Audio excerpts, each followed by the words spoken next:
Peter Parker is alone in his apartment working on Spider-Man stuff. As mentioned previously, he has a sophisticated 3D printer, which is building him a new suit.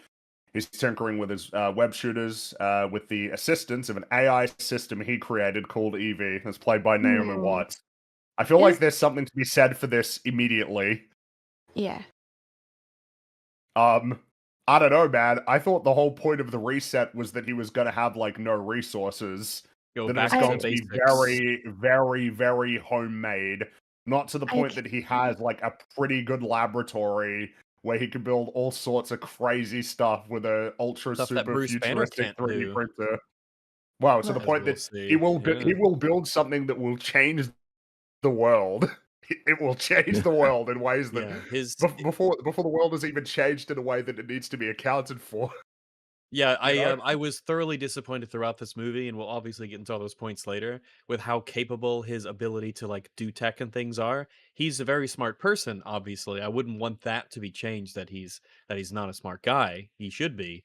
But it's how smart he Yeah. is and what he has access to technologically and the kinds of problems that allows him to just instantly essentially get around that I do not like at all about this movie. That first scene was already just felt like the nail in the coffin when the movie hasn't even started for me. 'Cause like we already are at the end where I thought we would be getting to Yeah. with the film. Because I was just excited. Maybe it's just I had like wrong maybe expectations and it's on me. But this movie, really, like, probably after No Way Home, you were expecting him to basically, quote-unquote, hustle this entire film, to struggle, and sort of build himself back up. But we basically bring him back to where he was in No Way Home, just with less friends. And that's it. Yeah, And his suit is really high tech. Really high tech, shockingly, to the point where you can't even tell the difference between this one and a stock one. So... And yeah, exactly. And Rags is right, because it's just like it's the difference between being a prodigy or a child genius and being basically a demigod.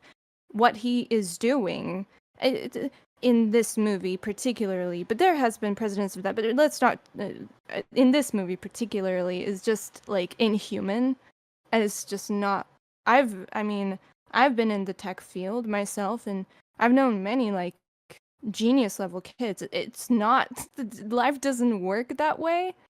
And when you write a character like this, like that, it's just terrible writing. I mean, there's nothing you can attribute. Bear in mind, he's not worse... even the smartest character in the movie. Anyway, it's worse than that too, because he's designed the very things that are going to bail him out all the time in the movie where he's confused. I find that really annoying. Like, there are going to be things this AI does. Solving things. Yeah, there's things the AI does that he could have done, and then there are things the AI does that no one on planet Earth could do for him. Like, as in, we get the worst of both worlds for every aspect of this. Whereas we could have jumped right in to him dealing with really low-level thugs and low-level just criminals in the city, while doing some jobs here and there, in like a joking way, maybe helping someone move as Spider-Man, and then getting like some cash for the job and helping people out, high-fiving sort of thing. But then also showing Peter trying to get a job. Crazy idea. Photography, maybe. You could probably put him into that in some way, shape, or form. That's like completely abandoned. Build up money, take out bad guys, and then slowly make something of himself, instead of skipping us to possibly the most advanced AI we've seen in the movies up to this point, the most advanced spider suit we've seen up to this point, and technology that he not only understands, but can facilitate to print suits, print essentially stock tech in his room, and edit his own DNA. So and bear in mind as well that on that, when you were talking about, you know, that he could be working his way up or getting a job or going to university, it's like, and then through that, inevitably that's an avenue to introduce new characters, you know, because there's heaps of Spider-Man characters you can be introducing through that means. But the trade-off for how advanced all of his technology is that he has no life at all, nothing. Like he doesn't have any friends, like I said, what does he do for money? There were arguments. He's got money.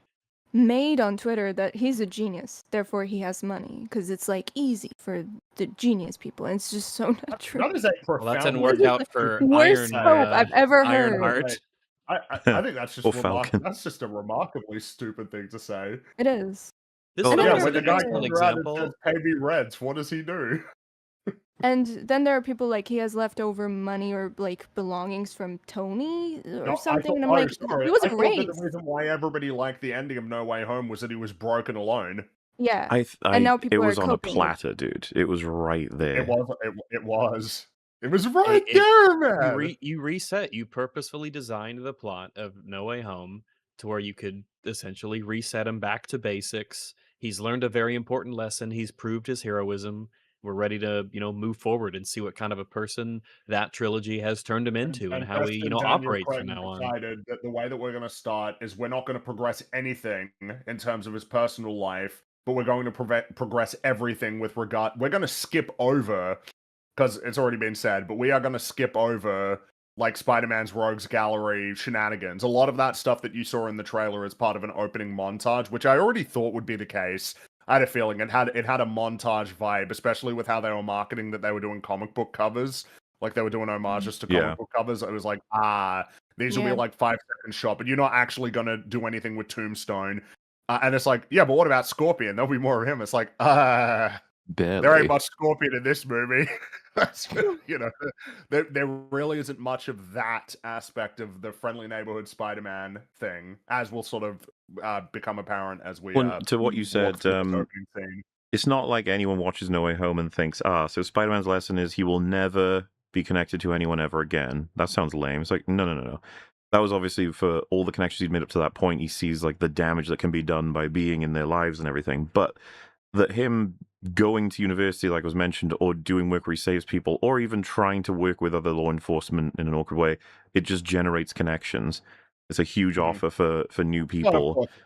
Going to university starts to justify in more interesting ways, kind of like what we saw in Homecoming, how he built web fluids like when he was in chemistry.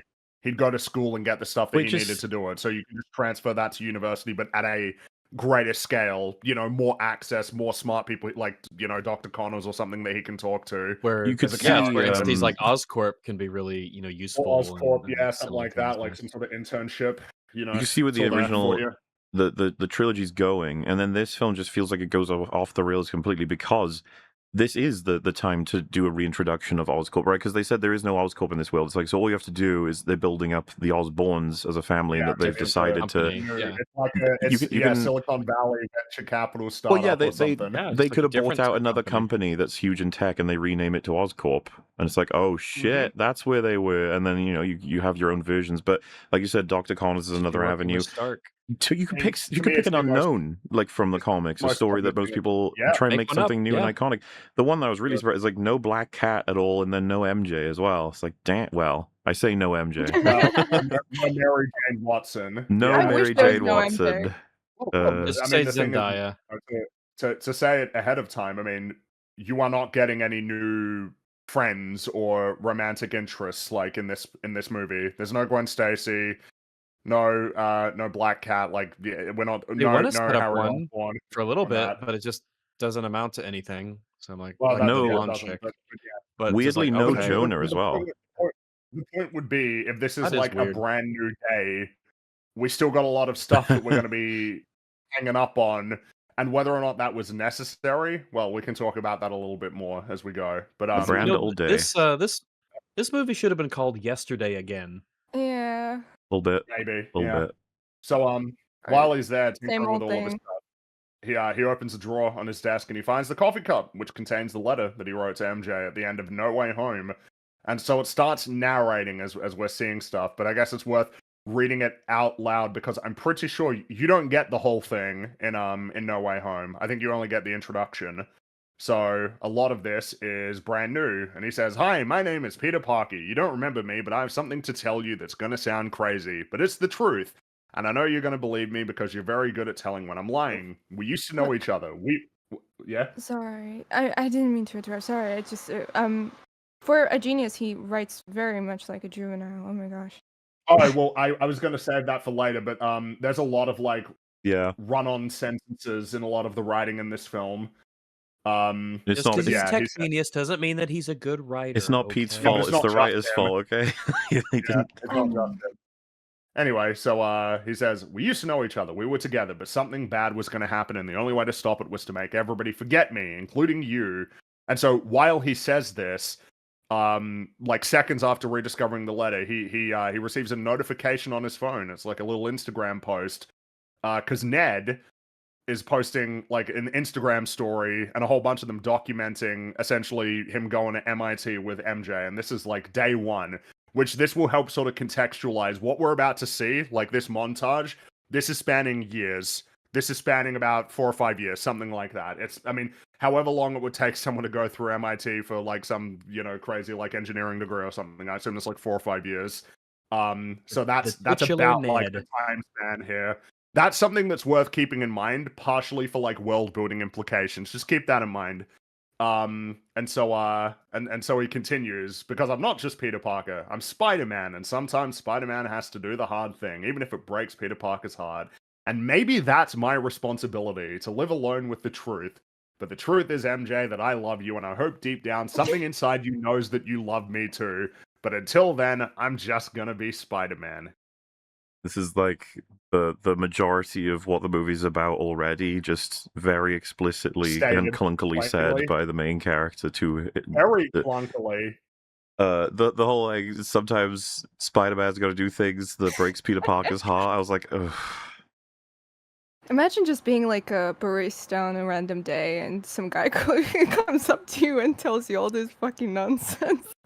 I think that's part of the thing that needs to be kind of understood. And because I don't know about you, but I've thought like, oh, what if I did time travel or something like that? Like, how would I convince everybody? Like, how would I, if how would I convince, in a different universe, smaller, we start a podcast and everything and and like, how would that happen? It was like, oh yeah, he'd think I'm a crazy person, because obviously that's what would happen. And surely Peter knows that there's no possible way that you can go to someone in this scenario and say, no, I talked to a wizard and he cast a magic spell over all the universe, but not all the universes, just this one, I think.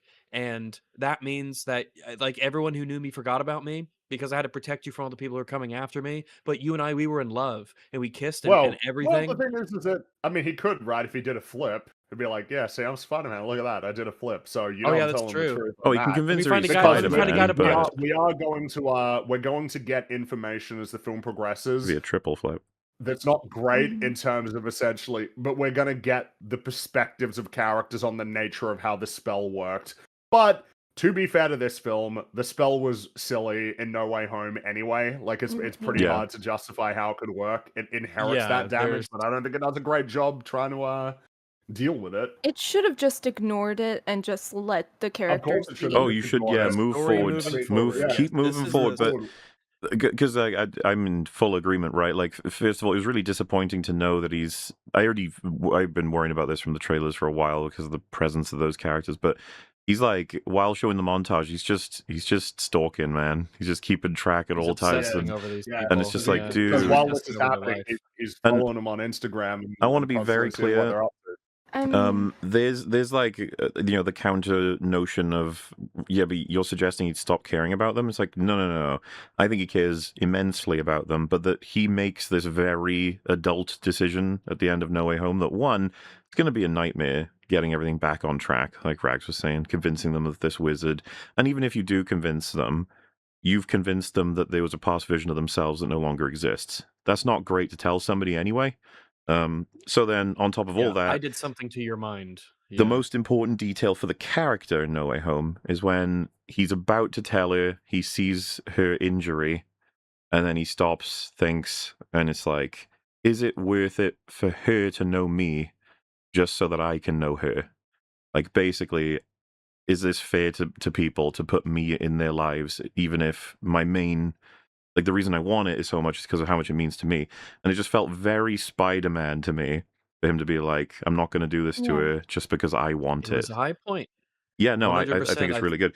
And so now I'm off on a great note. I'm already realizing, right, with that description and the opening montage, I'm like, oh, shit. So the point is going to be that he's he's waning on that principle. He's like, actually, I think it is worth it. Actually, I think it is worth telling it. And what's worse, of course, is the additional years.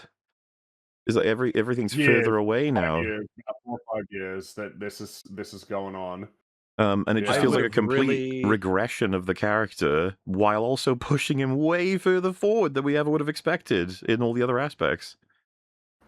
Yeah, it would have been nice actually to have like they're not a part of this movie. Maybe at the very beginning, it's letting you know that he's moved on in a mature way. Like he's not going to obsess over him, stalk over him, watch everything that they do. He is purposefully, meaningfully putting a distance between him and the people he cares about because he knows what could happen if a connection is drawn, and he is happy for them to have this life that they have now, and that's enough for him. He doesn't need to be a part of it, and they don't appear in the film ever whatsoever. They're no longer a part of this story.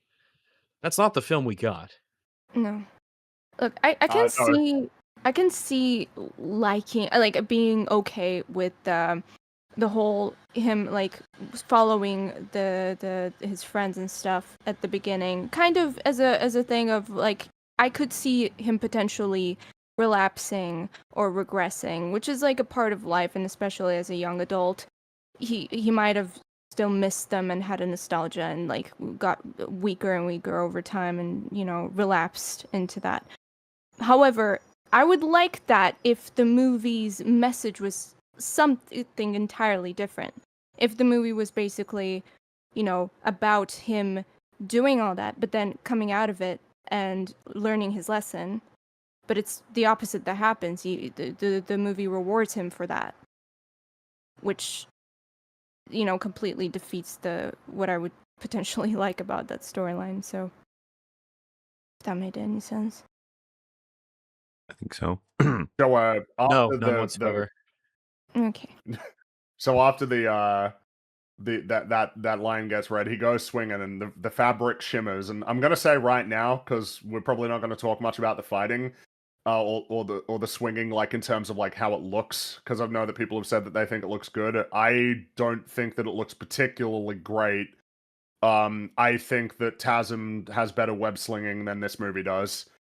I don't like those movies, but I think TASM still looks better. Both the first one and the second one.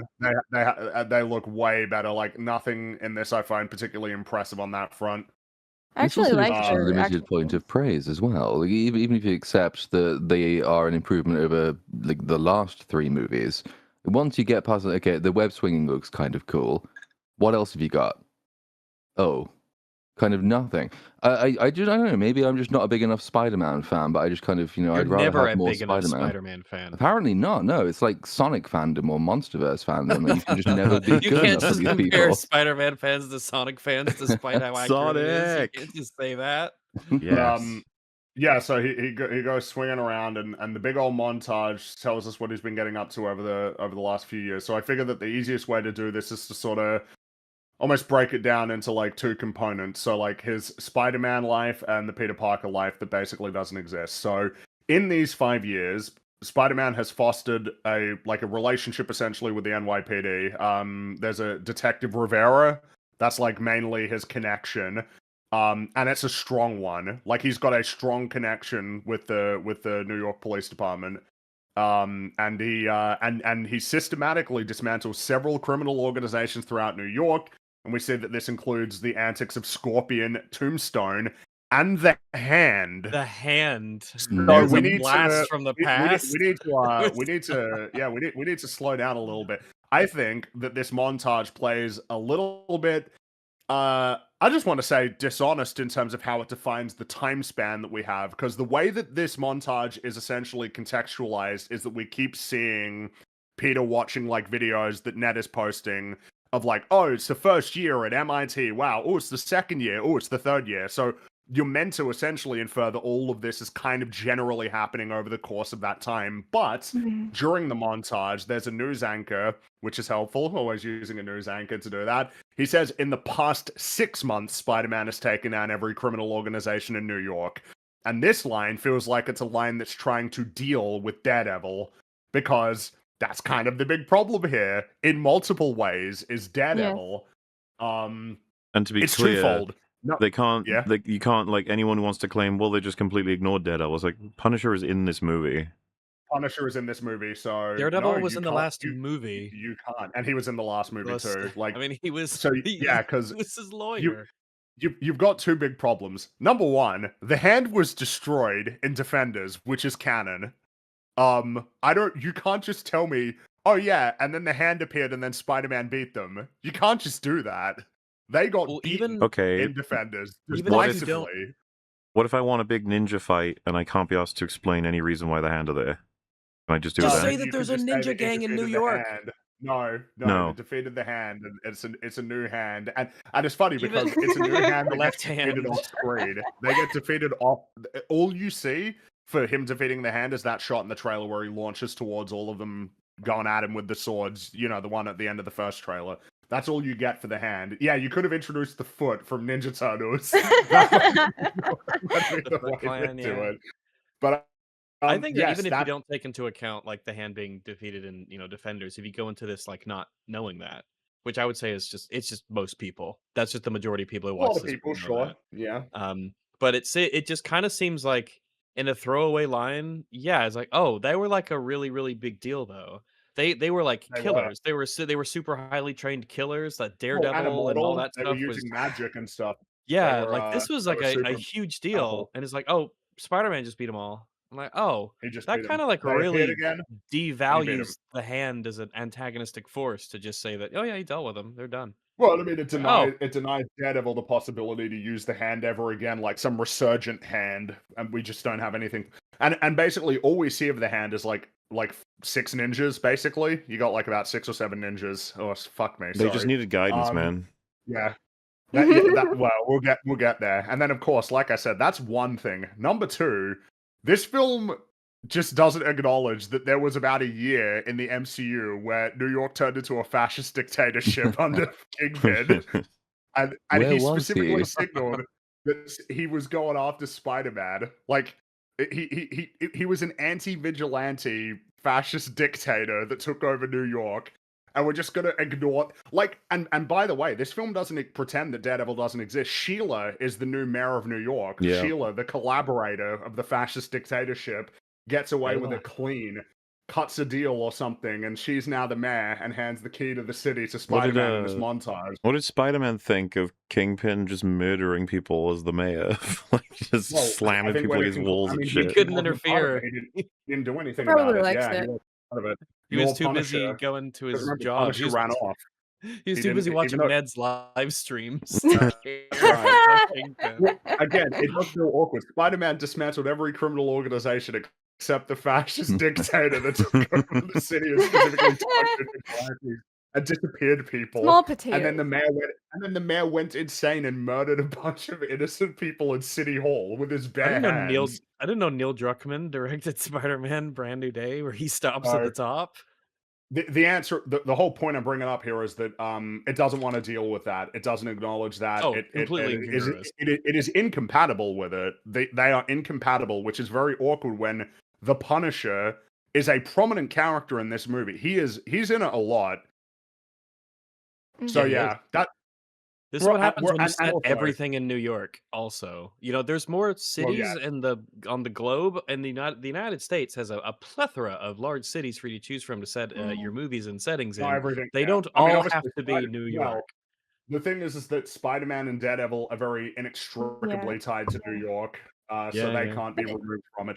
The last time we removed huge city. It is, but unfortunately they did Homecoming mostly in Queens, and people complained about that because he wasn't swinging from skyscrapers, even though that was a deliberate choice that movie made. So we have to be in Manhattan. It has to be in Manhattan. I did sort of I wrote down something that it'll come into play when Peter does go to the top of the building and he purposefully takes his mask off to watch the Ned live stream on the building. And I'm thinking like, well, the last time we saw him, we saw the results at when Beckett, I think, Mysterio reveals to the world that, oh yeah, Peter Parker's is Spider-Man, and that creates a huge cascading set of plot events that lead to a big magic universe spell that shouldn't exist, and it stresses Peter out and it gets him to do all this thing. Like Peter should be really really paranoid about being seen, his face in the suit, because of all of the things that happened in previous movies. Well, and one of the first things we see is him like, yeah, is there a small chance that he'll be seen? A very small one, sure, but like, man, you should keep that mask on like all the time when you're in the suit. Slightly to the film's credit, he does keep the mask on a lot in the movie, which I always prefer, because when you take the mask off, you lose an important aspect of the design of the character. Sure. Which is also an issue that we'll get to once we get there. And also, by the way, it's worth noting when he puts on the mask and like takes it off, it's a floopy CG thing. So I don't know why people are praising that. It's clearly floopy CGI when he puts the mask on in that scene, and when he does it later during the first action scene. But nobody's interested in talking about that for the time being, I guess. Never mind.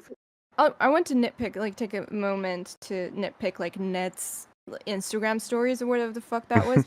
This just like what I liked about Homecoming and the first trilogy is that how much it understood basically like teenagers and young people, and I think I always think about like that Far From Home presentation with PowerPoint about like Tony Stark's death. It's just like I think I Will Always Love You is playing. It's just like such an accurate presentation of like a kid would make in like middle the transitions school, are all clunky and different and like fading and doing those awkward spins from like an old tech sort of thing.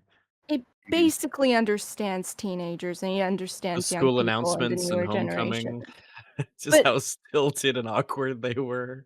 I'm not a huge user of Instagram. I don't even have it on my phone. But from what I'm like, Ned's stories are just so stupid because no fucking person uses those like stories that way. He's basically like doing but that's vlogs. Ned. That's the titular Ned from EFAP 397. Like a character quirk, but I still think that even like I've never seen in person anyone just like, hey, just like film a autobiography on their Instagram stories. It's just so weird. And they show the likes and stuff on the page when it pops up, and it shows not getting a lot of likes. I thought it showed like I thought he was getting like 200 or 300 likes. That's not much. For a random person talking about MIT, I feel like that's way more than most people would ever get. I thought people get like thousands or tens of thousands, like if they're doing well on Instagram. Maybe I'm out of not an ecosystem I'm familiar with at all. Rag's revealing himself to not be an Instagram user. First off, I'm not, and I will declare this from the mountaintops. I don't use Instagram. All right, maybe but I figured that it would be if you like breaking the getting out of the like the 90% of whatever of influencers or people online get like 10 likes maybe, and then once you get your 11th like, you're in like the top whatever percentile of all people, just because of how bottom heavy that is. So I was like, oh, it showed that he had a decent amount. I don't know, maybe it's just the scales off because I'm not familiar with Instagram. We can move on. One more thing I want to say, like, it's just what it communicates to me straight away is just like these types of details is how contrived the story is, because like they're communicating so much information through something that is just so contrived and just made up to like how's Ned's day going without showing us Ned. Yeah, exactly. But I mean, the whole point is the montage is he's doing all this crazy stuff for Spider-Man, but he has completely neglected his personal life. He has no new relationships. He's still pining over the relationships he lost. He also appears to be struggling with headaches. I, again, feel like it's worth reiterating. I don't know how he pays the rent. I think they're missing out on a big part of the Spider-Man, thing that you could play with was the duality. Peter Parker, Spider-Man. It's something the other movies have done, to different degrees. But this quite film is well explicitly sometimes. not interested in doing that. Like explicitly, that's not what we're doing here with this movie. They show what they'll do is they'll show him getting an apartment, and the apartment's like, oh, we use it as a storage room. But Peter says it's perfect, and then for the rest of the film, he's set. It's huge. He's done. He's finished. He's good. This feels like it's such a problem with it. Like, if you ever go and look at some of these apartments that exist now, they're fucking tiny. Some of these apartments that people you can live in fridges. Like, and he lives in this massive loft. Like, this massive loft in the middle of New York. And it's like, dude, wouldn't that cost like $5,000 a month? Like, to rent something like that?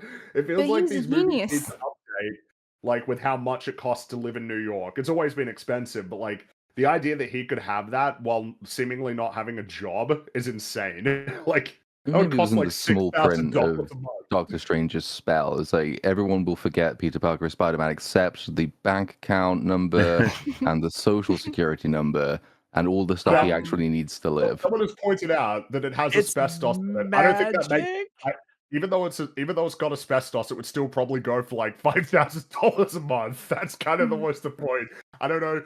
Like it is insane that he has this when we don't even know what he does for money in this movie. So, newer builds don't yeah, use asbestos, but there are plenty of builds that still have them. Old ones. Yeah. Like, so the idea that you get a huge discount, but I mean it's fine. He can 3D print an apartment. I think at this point with the technology he has. Yeah, That's right. and it's There's not just nothing to the imply that he can't. It's not just We the also, 3D printer is like relatively cheap. It's just the materials. That are, Yeah, like, but it's a super duper like advanced 3D printer is what you see there, and also yes, you're right. The material. Yeah, it's magic. It's that sci-fi suit magic it makes. technology, 3D printing that suit is fucking unreal. Yeah, and I'm like, But it's if anyone makes an argument, maybe it's more accessible in MCU because the technology is more advanced, which I've never heard anyone say that. But for the argument's sake, if it was so easily accessible, I think everyone would be Spider-Man at this point in that city. Not just that, but we've got other precedent of people struggling money-wise and other, like poor Falcon can't even get a bank loan. That's right. Can't even get a loan. Black man can't even get a loan. And there's Spider-Man just soaking up all the wealth, I guess. I'm pretty sure like Peter can't even do any dollar bills. That is what's kind of the funny joke. He could actually seem to print actual money. Counterfeiting, to pay his rent. What an ethical dilemma that Spider-Man could be put through, but instead we'll have different ethical. And also, like, we have to factor in the fact that he's probably doing most of this like illegally. Because the spell stuff is stupid, but from my perspective, how I imagined it is that his entire identity. I mean, if his own mother wouldn't remember him, he definitely does not have like ID or anything. He's not legally registered anywhere, so he must be doing this. Like, well, I would assume he's on like bank rolls and stuff like that. It's just that I think it's the connection between. What was the specifics of the spell? It was the connection between him and Peter Parker. Everybody forgets Peter Parker exists. Period. It's not about Spider-Man. They forget that Peter Parker exists at all. All right, because they showed like photos in one of them that like had him in different angles and things covering his head and stuff. So okay. Well, so I one assume thing that contextualizes it is that later in the film. Well, yeah, this is the problem. Is like, does the spell deal with like paperwork? Yeah. If it deals with digital photos, I assume it deals with paperwork as well. Yeah. It does it in such a way, like unfortunately, it's like it's the realm of a massive universal magic spell. I guess literal magic, yes. Yeah, it's like literal I guess it works. That's why I sort of cut Just some slack, I guess, to the movie of like, why hasn't he enrolled in a university yet or anywhere? Because if he's such a genius, I mean, I definitely could see him like getting a scholarship still without like having any funds or anything by like exams and shit. But I just assumed that he has no legal way of applying. That would have been really fun. No identity. To have him hack his way into creating an identity and then enrollment at a university. That would have been cool. That would be a way for him to show his intelligence, not just say, "Oh, this machine will take care of everything for me. I am smart. The plot says I'm smart," but to actually show him using his intelligence. Yeah, wouldn't that be crazy? That would be insane in the membrane. So, another thing that we see is that Peter keeps going to, it's a bodega, right? That's what convenience store. Like, oh, wait, I think, before I forget, I guess it was in the intro. I guess Scorpion's out of prison. And now he's back in. He's back in. He got the old, yeah. Yeah, but we don't know how he got the suit. He came out, he got hit by a piano, I saw him and then he went back in. I saw him in the montage, and I'm like, they let you, for what, good behavior or something? They just let you out, and you got access to your suit again? He got out, and he never had a suit. He when he went to jail, he wasn't Scorpion yet. Yeah. He was so it was unrelated. It was unrelated crime. Okay. Like chat, the Scorpion was set up in Homecoming. He turns up in the middle of this montage as like, "Hello, I'm Scorpion. Here I am," and then gets dropped by a piano. and then gets put back in jail. And I can say, you will not see him again, quote unquote. Well, you will only see him for like 10 seconds, basically. Yes. Like it's not even meaningful, that 10 seconds. He gets about 5 Scorpion, actual Scorpion gets maybe 5 lines of dialogue in this movie. That's probably too much. It might be 3. Actual Scorpion. You'll understand what I mean when we get there, but that's it for Scorpion, pretty much. Look, the character Scorpion. If you want to see him talk, go play Far Cry 3. Okay. That's right, yeah. So it's just funny because a lot of people thought the Scorpion might be playing a role in this movie. They got rhinoed, and they got the bait and switch that Rhino. Right. You did get rhinoed. I feel like Rhino had a bigger role. Did he not? He did. Rhino did. He said more lines. Yeah, he definitely had more lines of dialogue. And Spider-Man at least fought Rhino properly, even though you and they get got to see Sam Adams to play him too. It was like, oh wow, look at that. What? Look, guys. Sam Adams. At least we have Ned. That's second president of the United States is Rhino. It's a good reference. Okay, there you go. So anyway, the last thing in the montage is you see that Peter is buying flowers from the bodega. With John Adams, right? It's a really important one. Sorry, actually, I can't. I don't want to prove because you're talking about the miniseries, are you, or am I completely overestimating what you're referencing? Yeah, it was just a miniseries. Yeah, isn't that John Adams? Yes, it's John Adams, the second president of the United States. I was sorry, I'm an alcoholic. I was thinking of the Sam Adams, the beverage. Well, I'm glad we figured that out. So that makes sense. Yeah, Rags is from Wales. I'm from Arkansas. It makes sense that we'd get this. I was referencing the other, not the Munsters, the other group, the other spooky group is what I was doing. Whichever one has Thing or It. Peter's buying flowers and putting them at May's grave. That's the shot in the trailer where it's raining and it's all sad. We'll be back there, but it will be sunny because he will have gone on his arc. But we'll go back there. And that's the montage. So not great. Not a great foundation for our story to sort of build upon. A lot of it feels like it was just there for the trailer so that you could have all the shots of him fighting Spider-Man villains because he's not really fighting a Spider-Man villain in this movie, which isn't a flaw, but it is interesting given the criticisms that people level towards the John Watts films when all of them were Spider-Man villains and all of them were connected to Peter Parker in some significant way. It's a good way to describe it. It's not a flaw, but I'd say it's probably just generally going to be a bad decision. He's got such a great cast of villains you could use. It'd be neat to lean into those. Tombstone was in it for 30 seconds. Honestly, it's probably less than that, my man. It's probably like 15 seconds. We're measuring it. I think he only has one line of dialogue. I think he only has the one line of dialogue. So yeah, it's Tombstone. It's Boomerang, Tarantula, Scorpion. And Scorpion, and the Hand. There's another dude who runs into a wall. He's because I remember reading it. He headbutts the wall. Yeah. Well, because it was the cover, Ramrod. It was, but I can't remember. Oh, you should call him Juggernaut. But point being, they're all key jangles. None of them are anything for the audience or meaning or story or anything. This movie. Always the king jangle, never the car. So we have a scene where Peter, but it's Spider-Man on the phone with Detective Rivera, basically talking about the job, all of the stuff that they're getting up to, and basically kind of the point of all of this is again to reiterate that Peter doesn't have a personal life and is obsessed with vigilante work, which feels a bit redundant because that was kind of what the whole montage explicitly told us. I don't know, feels like it's a bit awkward for the first proper scene in the movie to kind of just be superfluous. So yeah, MJ is going to help him with the inhibitor because it keeps overheating. Oh, pardon me. God damn it. Oh no. Then MJ rapidly identifies the problem. The device generates a micromagnetic field which dissipates into the fabric of his suit, but not his goggles. So accounting for this makes the inhibitor work properly.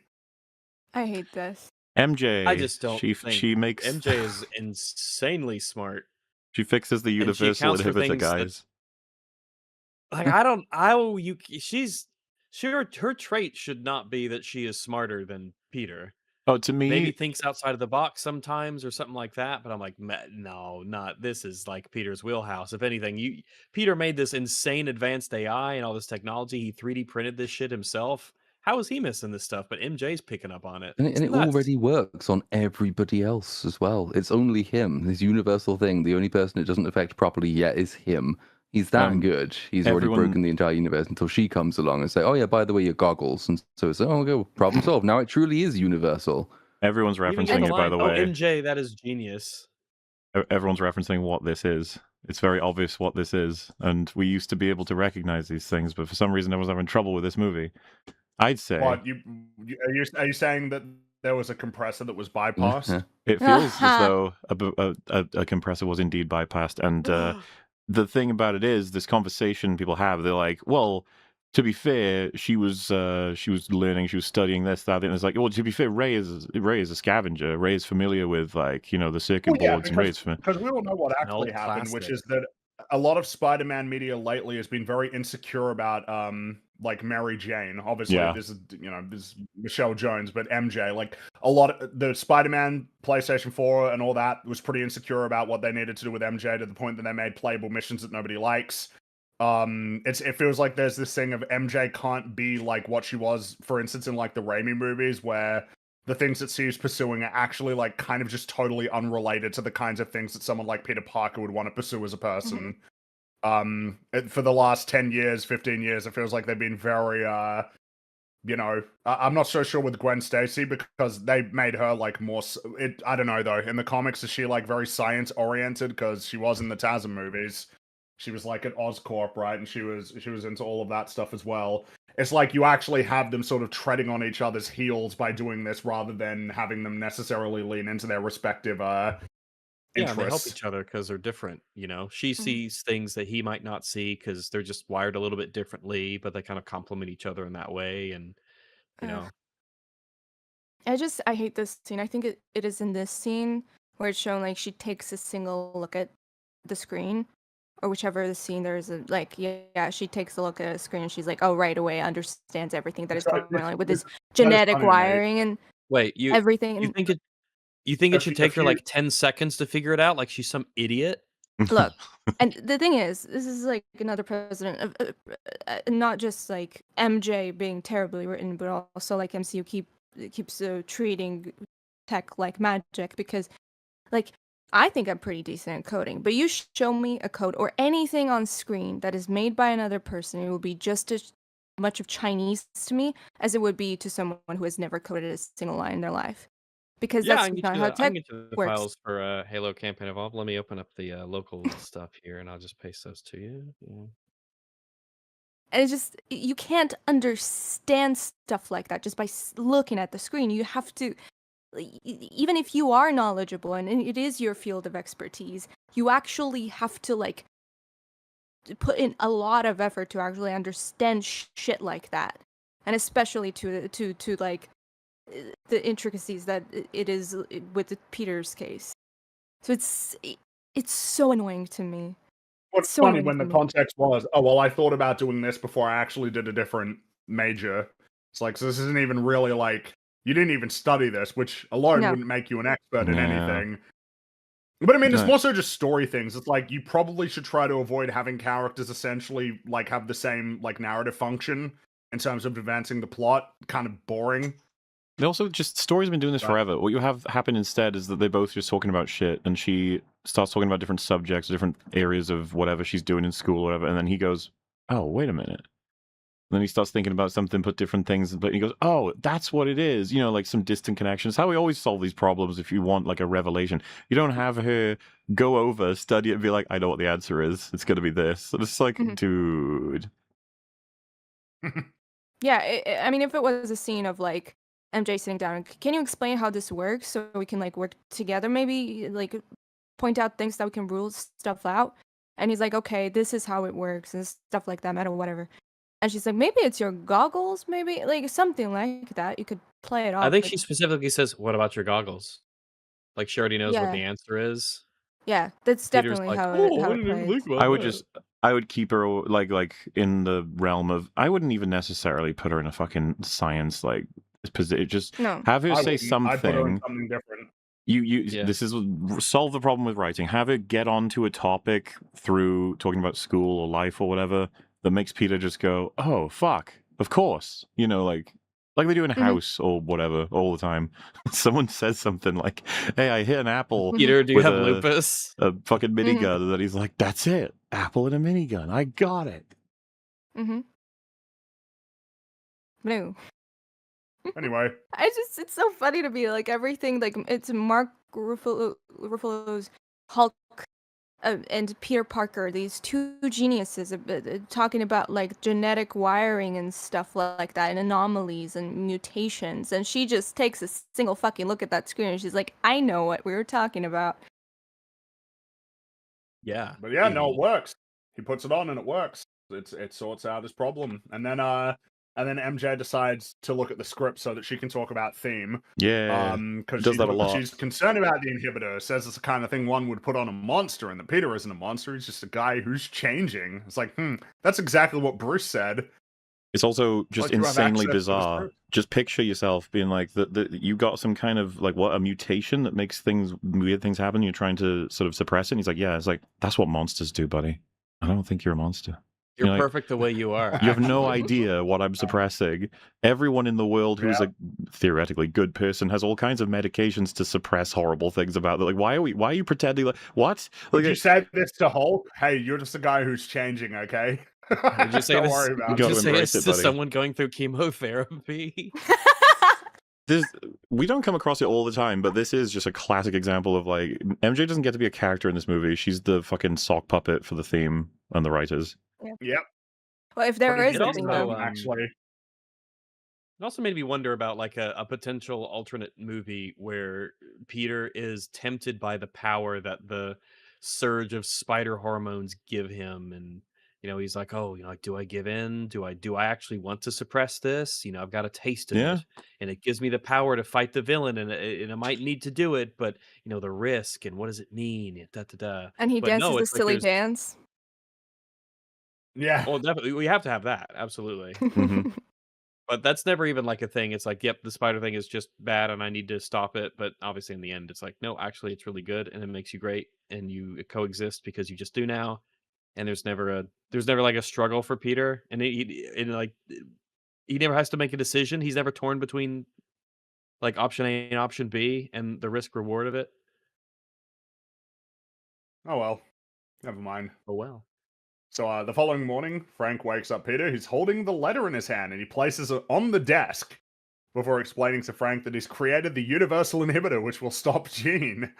He's created it. He's created this world-changing technology that will never come up again. Do you think if he put it on Frank, he wouldn't be able to shoot guns anymore? I'm not sure. He'd stop telling jokes. The weakest part of your, the bad parts of your DNA. He wouldn't be able to say that anymore. They do though in this scene. They do need to actually have like a real conversation about just like sniping Jean Grey in the face and just killing her. It starts, but then it basically ends pretty quickly. Because he's just like, Frank, no. He can just shoot, and it's like they don't even really talk about it. Because then Frank decides to ask Peter about MJ. They talk about talking about it, but they don't. Yeah, but then we move on to the MJ thing, and then fucking Peter says that he's like Frank, and he keeps to himself, and Frank says, what do you know about me? You think this is a choice, a lifestyle? This is a sentence. If the people I loved were still breathing, you think I'd be hiding behind a mask like a coward? And before the conversation can be properly concluded, Evie tells him, hey, Jean's there. She's going to damage control headquarters, so the conversation these guys to shoot each other on the camera. No, but it's okay. They writhe on the ground a little bit. Yeah, they're fine. They writhe on the ground. They're alive. So Peter returns to the hideout. MJ found and read Peter's letter. She asked Peter to take off the mask, and she recognizes him from the party and from the donut shop all those years ago. And Peter says he kept the secret to protect MJ. She asked whether he was ever going to tell her, and Peter remains silent. So she's pretty upset that he made this decision for her. And Peter explains, I lost someone and they'd still be here if it wasn't for me. I didn't read you that letter because I didn't want anything like that to happen to you. I know it wasn't my decision to make, but you mean everything to me, and I've been trying to live my life without you, but I can't. I love you. And then MJ takes a moment before saying This spell, it worked. All these memories you're saying we had together, I don't have them. I see why she would love you, the girl you wrote that letter to. I understand that you did what you had to do to protect her, and for that I'm so grateful. But I don't love you. I don't even know you. Sure. It's just... Why? I mean, yeah. Like, this... I don't know. Are we not just, like, retreading what we already knew was the case? Like... He does not know with, you. This is the like, premise? Yes. The That spell worked, obviously. We know it did. What I I wouldn't even say this- fundamentally... It's not even the premise that this movie began with. It's the premise that the last movie ended with. The last movie ended with, yeah. Exactly. I just don't understand the writing of why this are we movie. rehashing this? Yes, she doesn't. The spell worked like we knew it did last movie. There's that. There's also, we said earlier, she's a theme puppet. If, and I asked Gary this, but Fringy, if I came to you and said, listen, buddy, I did a spell 5 years ago with a magical wizard, and you actually believe this, you buy it completely. We were in love. Yeah, we were together. We had a full-on relationship, and you know, I had to through sacrifice, saving the world, whatever have you. Had to get rid of all of it. Sorry, buddy. You know, it's tragic, I know, but I had to erase every part of your knowledge of I guess me in totality. Yeah. Anyway, so tragic, I know, but hey, maybe we can pick back up where we left off.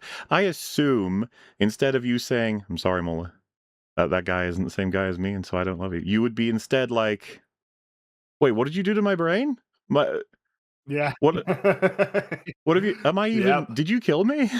did you? I think you might have. You erased an integral part of like my social existence.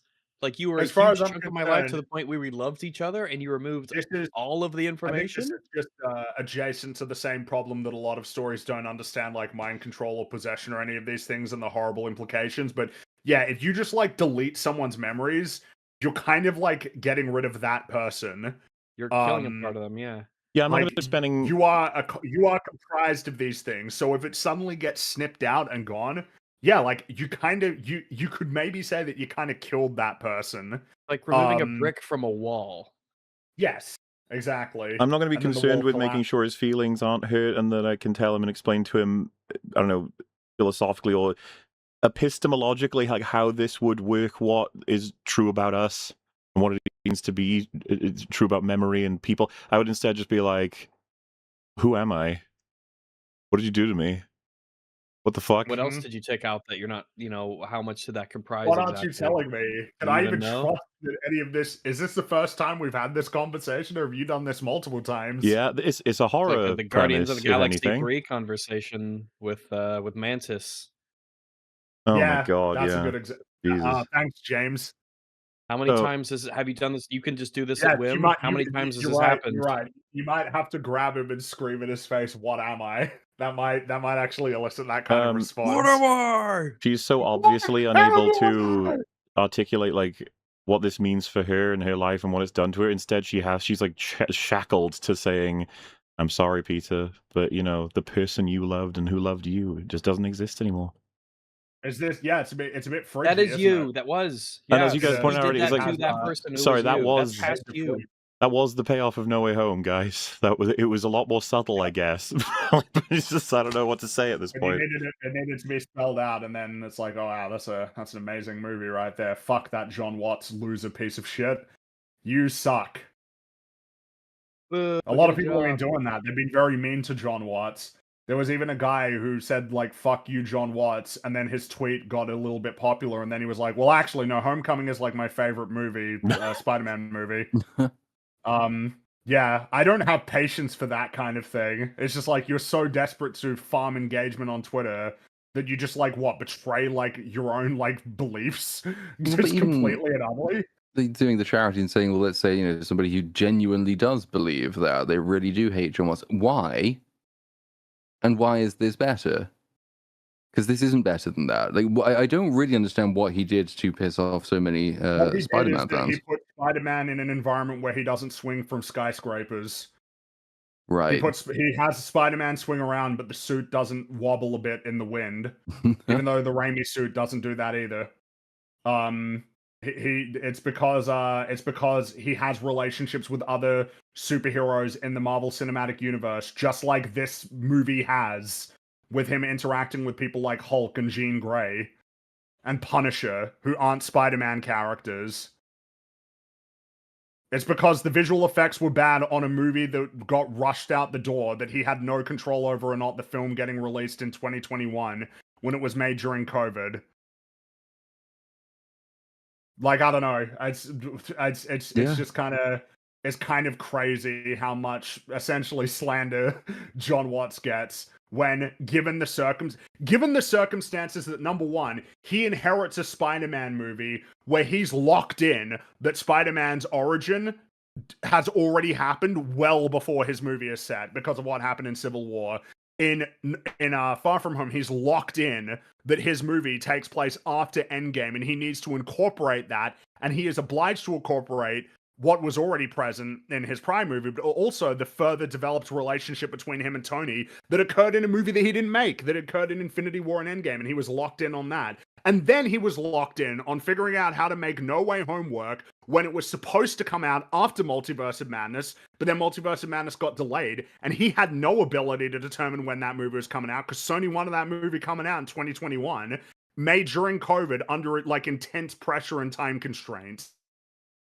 And that he even managed to like create a coherent through line for Spider-Man that everybody now says was a bullshit lie, that he wasn't clearly intending to do an arc that spans across 3 movies, that's a lie that is told now to try and justify how these movies that are actually pointless are not pointless at all. It's just made up, that it isn't obviously a whole big trilogy that is about him going on his arc to become Spider-Man.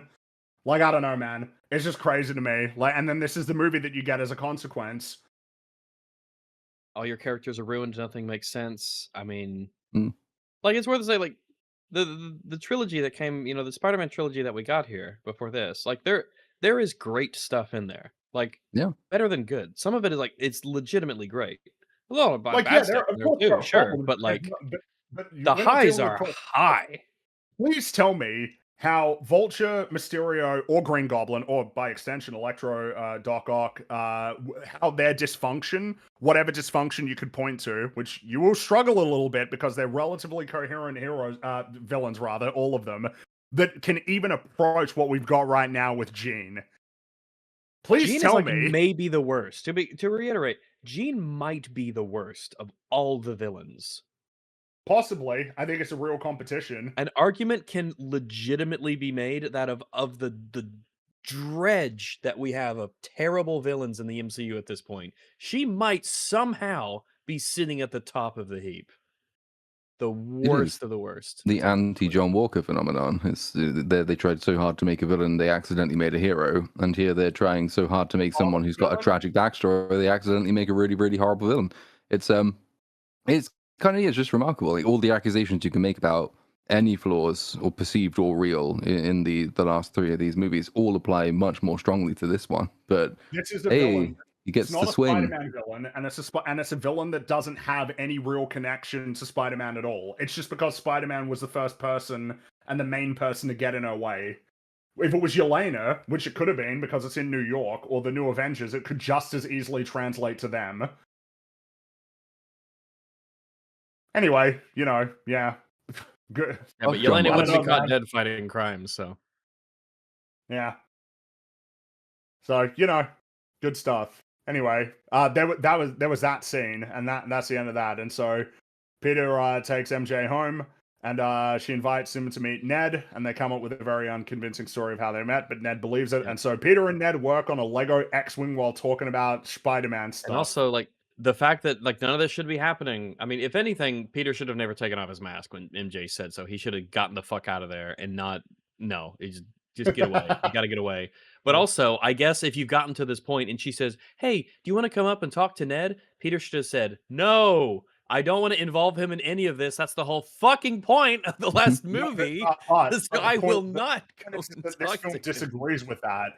It disagrees. This film does not agree with that point, that he should do this. He should put them in danger. So this film, I guess, would say that Peter was wrong to do what he did in Far From Home. Not because of the mind wipe stuff, but it would like the reasoning because to you shouldn't do it alone or something. You should involve people, even if it means that they die. just involve them in ways that don't get them involved with the Spider-Man part of your life. If you have to, Well, yeah, I guess. that's actually what he needed to do, which is just kind of try and build a life for yourself, but never Go to the ever party. tell them that you're Yeah. Spider-Man. Talk to people. Never ever. That cute blonde chick in the elevator. Maybe say hi. And then she's like, "Hi, I'm Jean," and then it's like, "Oh, there you go," or "Hi, I'm Felicia," and it's like, "Oh, there you go." You can. I mean, I don't know. It just seems like obviously, because to me, this scene is totally indulgent. Ah, look, it's Peter and Ned doing Lego. Look at how great friends they are. It's like, yeah, man, that's a lot easier than building a new relationship where you don't have John Watts stuff there that you can rely on. Because again, so everything about this, all of this relies on John Watts' work. By the way, like if you like this and you enjoy the dynamics here of bringing back MJ and Ned in any capacity, that's John Watts' like work that it's built upon. Without that, you've got nothing. Which it's to the point that the film will do flashbacks from the home trilogy, and show those visuals because it relies on you loving the film relies on the films from that guy that you hate for no reason. I mean, there's plenty of problems with those, but I would say no reason. Like you could, there's creators that the problem is that like a lot of the criticisms that people levy at those films, they just abandon any of that sort of line of argument for a whole bunch of other Marvel films that have similar worse problems, like in terms of plot construction. Well, so it'll be interesting to watch the evolution of this one because this film has tenfold any issued highlight from that trilogy for sure, while also then sort of like poaching the final payoff of that the previous film, but like bungling it in repetition, which is really fucking odd, and then using all of its potency from the other film. It feels like a No Way Home DLC, really awkwardly stapled on in a rush to just make a bit extra money, which is ironic, of course, because this is going to be like the best-selling Spider-Man ever. But why do you think that is? Because people still have a very deep interest in this Spider-Man in particular. I would say yes. It's very much goodwill built for Spider-Man for a very long time. It's been grown up a little. I mean, even me going into this, I was like, my fingers were crossed. It's like, don't fuck it up, don't fuck it up, don't fuck it up. Now they did titanically, almost in an unprecedented way. But like, at least I went in going like, I care about this character. I really like the ending of No Way Home. I really like it. Homecoming was great. Like I'm here. Don't screw the pooch, and they did. Total anal rapage. 9,000. But there was that bad CG green screen in No Way Home with that shot with Flash, so fuck that movie. Meanwhile, Thunderbolts is great, even though it's got way more plot. It's got like as many plot problems as you could point to in something like Far From Home, but then absence of character writing that's positive or coherent. Yeah, normally the terrible things don't have any positive results whatsoever. But at least I think that's what drives me crazy. Is like, Fantastic Four is a good movie. It's like, dude, it's got a terrible plot and it's got basically like no particularly strong character writing. Meanwhile, like all of a sudden, when it's like the John Watts films, like all of a sudden it switches on hardcore in terms of like analysis of the plot, but then it just disappears when it's Thunderbolts. Or when it's this Spider-Man temporarily, of course. Like this will only last so long before it gets torn to shreds as well. Everyone gets their turn on the I just need some butcher's table, I guess. God damn it, that's all I want. I just want some damn consistency. Well, yeah. Anyway, and fundamentally, there's a writing choice to be made. You can actually reincorporate Ned and MJ. I think you could even have done it in a movie that did a lot better than this one. This one failed in so many other ways on top of it, but.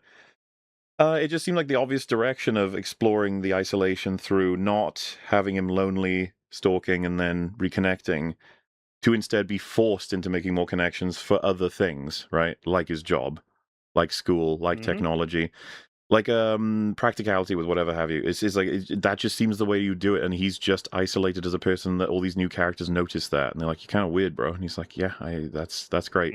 Stay away from me. Don't listen to me. You don't need it." Which they play with in this film. They're like that. The DeWolf person. She's like, "I don't know much about you. You don't know much about me."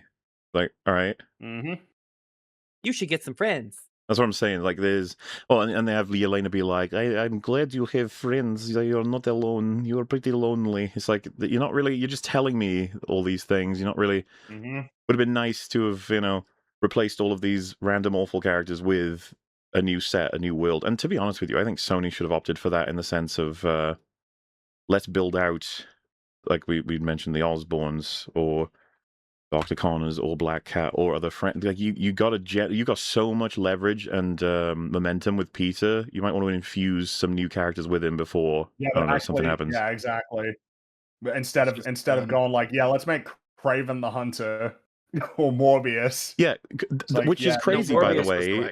Madam Web, Morbius, Craven the Hunter. These are all horrible, horrible attempts to bank further on like a spider universe. Remember those posters of, was it Tom Holland Spider-Man and Morbius or something?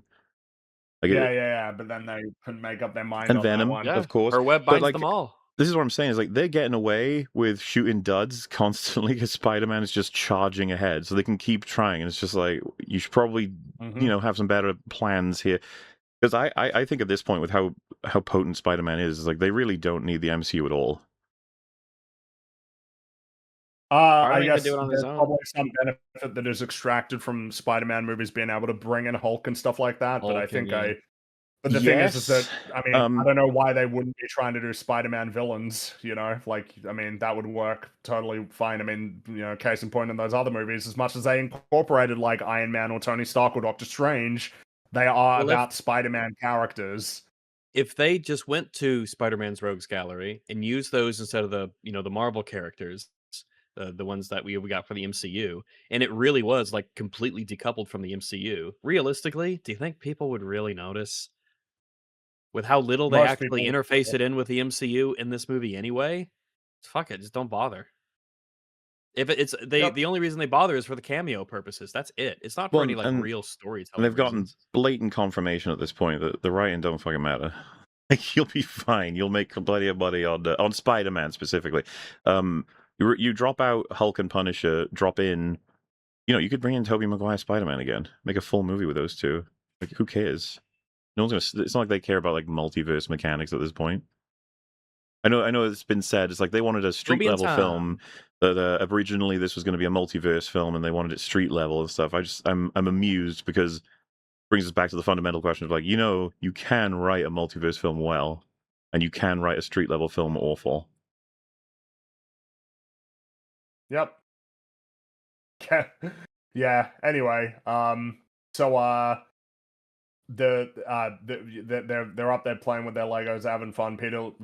Ned goes off to get some food, and then MJ says they look like best friends before advising Peter that he should tell Ned the truth. And then that brings us to something that got brought up before, which is Peter explains to MJ that when Jean stole her body, she and Peter kissed, and Peter is sorry.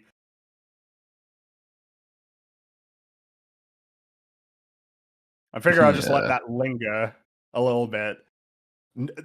This is really awkward because the film recognizes that it should be acknowledged while not acknowledging the primary number one wrongdoer in that situation. Who did that? It wasn't him. That was not a him problem. Many such cases, I'm afraid. How long ago was it that the boys did this? Season 4? Yeah. It's just yes, it was 4, right? Like, yeah, I mean, it's the fact that they felt like it needed to be acknowledged while it's like, dude, you wrote this. You wrote this in your movie. You wrote it while ignoring the number one wrongdoer. But anyway, this prompts MJ to say that she doesn't remember anything. From her perspective, it was though she was instantly transported from her apartment to the street. Which is a bit awkward because she definitely woke up while she was falling. But this prompts Peter to conclude that Metzger is lying, even though what Metzger said is not incompatible with this. I also find it a bit weird because it's like, if Metzger is lying, it's in the same vein of like, doesn't the lie depend like it's not like he's lied in terms of I knew he was lying when he said she was evil. She's actually, it's like he lied about whether, even if you knew, right? He lied about her having mind controlled him, but we know she can do that, and we know she's killed innocent people. We know she's mind raped people. So like, what have you learned? And it's like, well, that he told me something that wasn't true, and I don't know why. But that doesn't really mean anything for Jean necessarily. Sorry. It is incompatible. How would he know she was in his mind? Then why didn't Peter immediately say, hey man, how do you know that she mind controlled you? I never told you that's something that she could do. So, except that everybody knows that's what she can do. I'm addressing this. It's just like, yeah. No, I got you. Like I don't know why people don't know this, but Metzger is uniquely aware of the mind control situation, and they were like in a secure base to prevent her from being able to do it to them. They knew what the limits of it were, and in post you have Frank, the Hulk, and everybody discussing what the fuck happened. Are we to believe that Peter once again not explained to anybody what her powers are? And then, of course, you have Metzger basically saying, like, I have missing time, and I know that she can mind control people. My assumption is that she mind controlled me. Yeah. And again, if that was the film's explanation, then why didn't Peter immediately say, oh, but I didn't tell you that she could mind control you, so you must be lying to me right now, right in front of my face, you're lying to me. What MJ said doesn't reveal, like, wait a minute, Metzger didn't even know that Jean could do mind control. Stop. Just stop it. It's a badly written film. Sorry. I'm not sure that it just is. Someone's asking, like, were the soldiers 30 feet away? I don't know, but as we were talking about, I'm not sure she needs line of sight, but I don't think she needed line of sight to reattempt controlling the Hulk, right? Or did she? Also, is there any reason why she can't just, like, if she just immediately floomped into his head and floomped out, wouldn't she just get all the information immediately? Yeah, I think I mentioned that. You know what I mean? Hadn't she already won? Yeah. Like, I think she says when confronting him, like, you're gonna give me what I want or I'll shoot you in the head. And it's like, no, you just jump into his head, idiot. No, just floop in and floop out. Oh, there you go. Oh, she's, I know what's happened now. But no, oh well. No, yeah, the thing is, Spider-Man could be like, you lied to me, Metzger. I didn't say anything about her mind control. And it's like, dude, I know she has mind control. Everyone does at this point. Have you seen the victims in her wake? Have you seen all the security footage? We know what she's doing. You're not the only one. Also, why was it that MJ explaining the nature of how she didn't know what happened to her made you realize that Metzger didn't know that Jean could do mind control? Do you understand? There is no connection there in that logic. Sorry, it just doesn't make any sense. Anyway, moving on. No, not moving on. So Peter knows MJ explicitly remembered shit before she hit the street, so she's lying, or she's an untrustworthy narrator, which gives even more reason to think that everyone has a different experience, because MJ doesn't even remember when she woke up. So it was like, you can't just base everything off of that. Simultaneously, as we mentioned earlier, you've got way more accounts well before MJ that were explicit. The guy who's getting put into the fucking ambulance says, like, Spider-Man, I don't remember doing any of the things I did. I don't know why you needed MJ to say anything anyway. And then MJ, if anything, only adds like a disproportionate piece of information. And that is that you won't have reliable memory as to what happened. Because what is Spider-Man to do if he runs up to Metzger and says, nobody remembers anything when they might get mind controlled, so you lied to me? And he goes, oh, well, I remembered it. Also, what I said wasn't incompatible with that. I said that that's someone I knew who died. But do you understand what I'm saying? Like, we've been over that point. I'm talking about how can Spider-Man know definitively that that is how it works if he's only got one sample size of a person? He should have more, but for some reason he treats it as only MJ when she's already unreliable. What are you saying, Metzger? It's like, I don't know, man, that mind control is floopy and weird. Like, what do you want me to say? Also, need I remind you, Spider-Man, she drove a tank through the middle of New York, okay? So I don't even know why you're talking to me right now. No, that happened a long time ago, but we remember. About any issues that you got with me, okay? The other thing, too, just to compound all of this is what I mean. It fails at, like, 8 different layers. Why would Metzger make that lie when he knows full well no one remembers anything? Like, from the point of view, like, wait, because this is so funny. You have to attack it from 2 different directions. His lie works. I want to be clear. His lie is a good lie. It's a very strong lie. You can get away with it. The writers believe it's a bad lie. If it's a bad lie, and it's built on the fact that he's talking about something mechanical with the mind control, why doesn't he know that's how it works when he studied it more than anyone? We know he has unique knowledge. We'll get to it, but he's probably more knowledgeable on how it works than Jean is. He is very knowledgeable on how it works. Like down to a molecular level, like he's brain maps and everything. He is uniquely well placed to understand how the thing works. So he has no incentive to tell a lie that he knows to be a lie and a bad lie to boot, without which there'd be no lead. In which case, like, he just opens his mouth and dooms himself because he's an incompetent retard. So yeah, pretty bad movie, man. Anyway, we still got a lot more left. So Peter called Yelena and asked her if she can find some connection between Jean and Sarah, and she instantly does.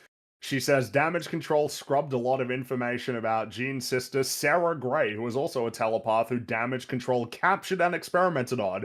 I do find that funny as just a collection of things. Yeah, damage control scrubbed a lot of information about Sarah Gray, who is a telepath that they captured and experimented on. And they scrubbed a lot of information about her. They didn't scrub it well, clearly. No, how'd you get this? How do you...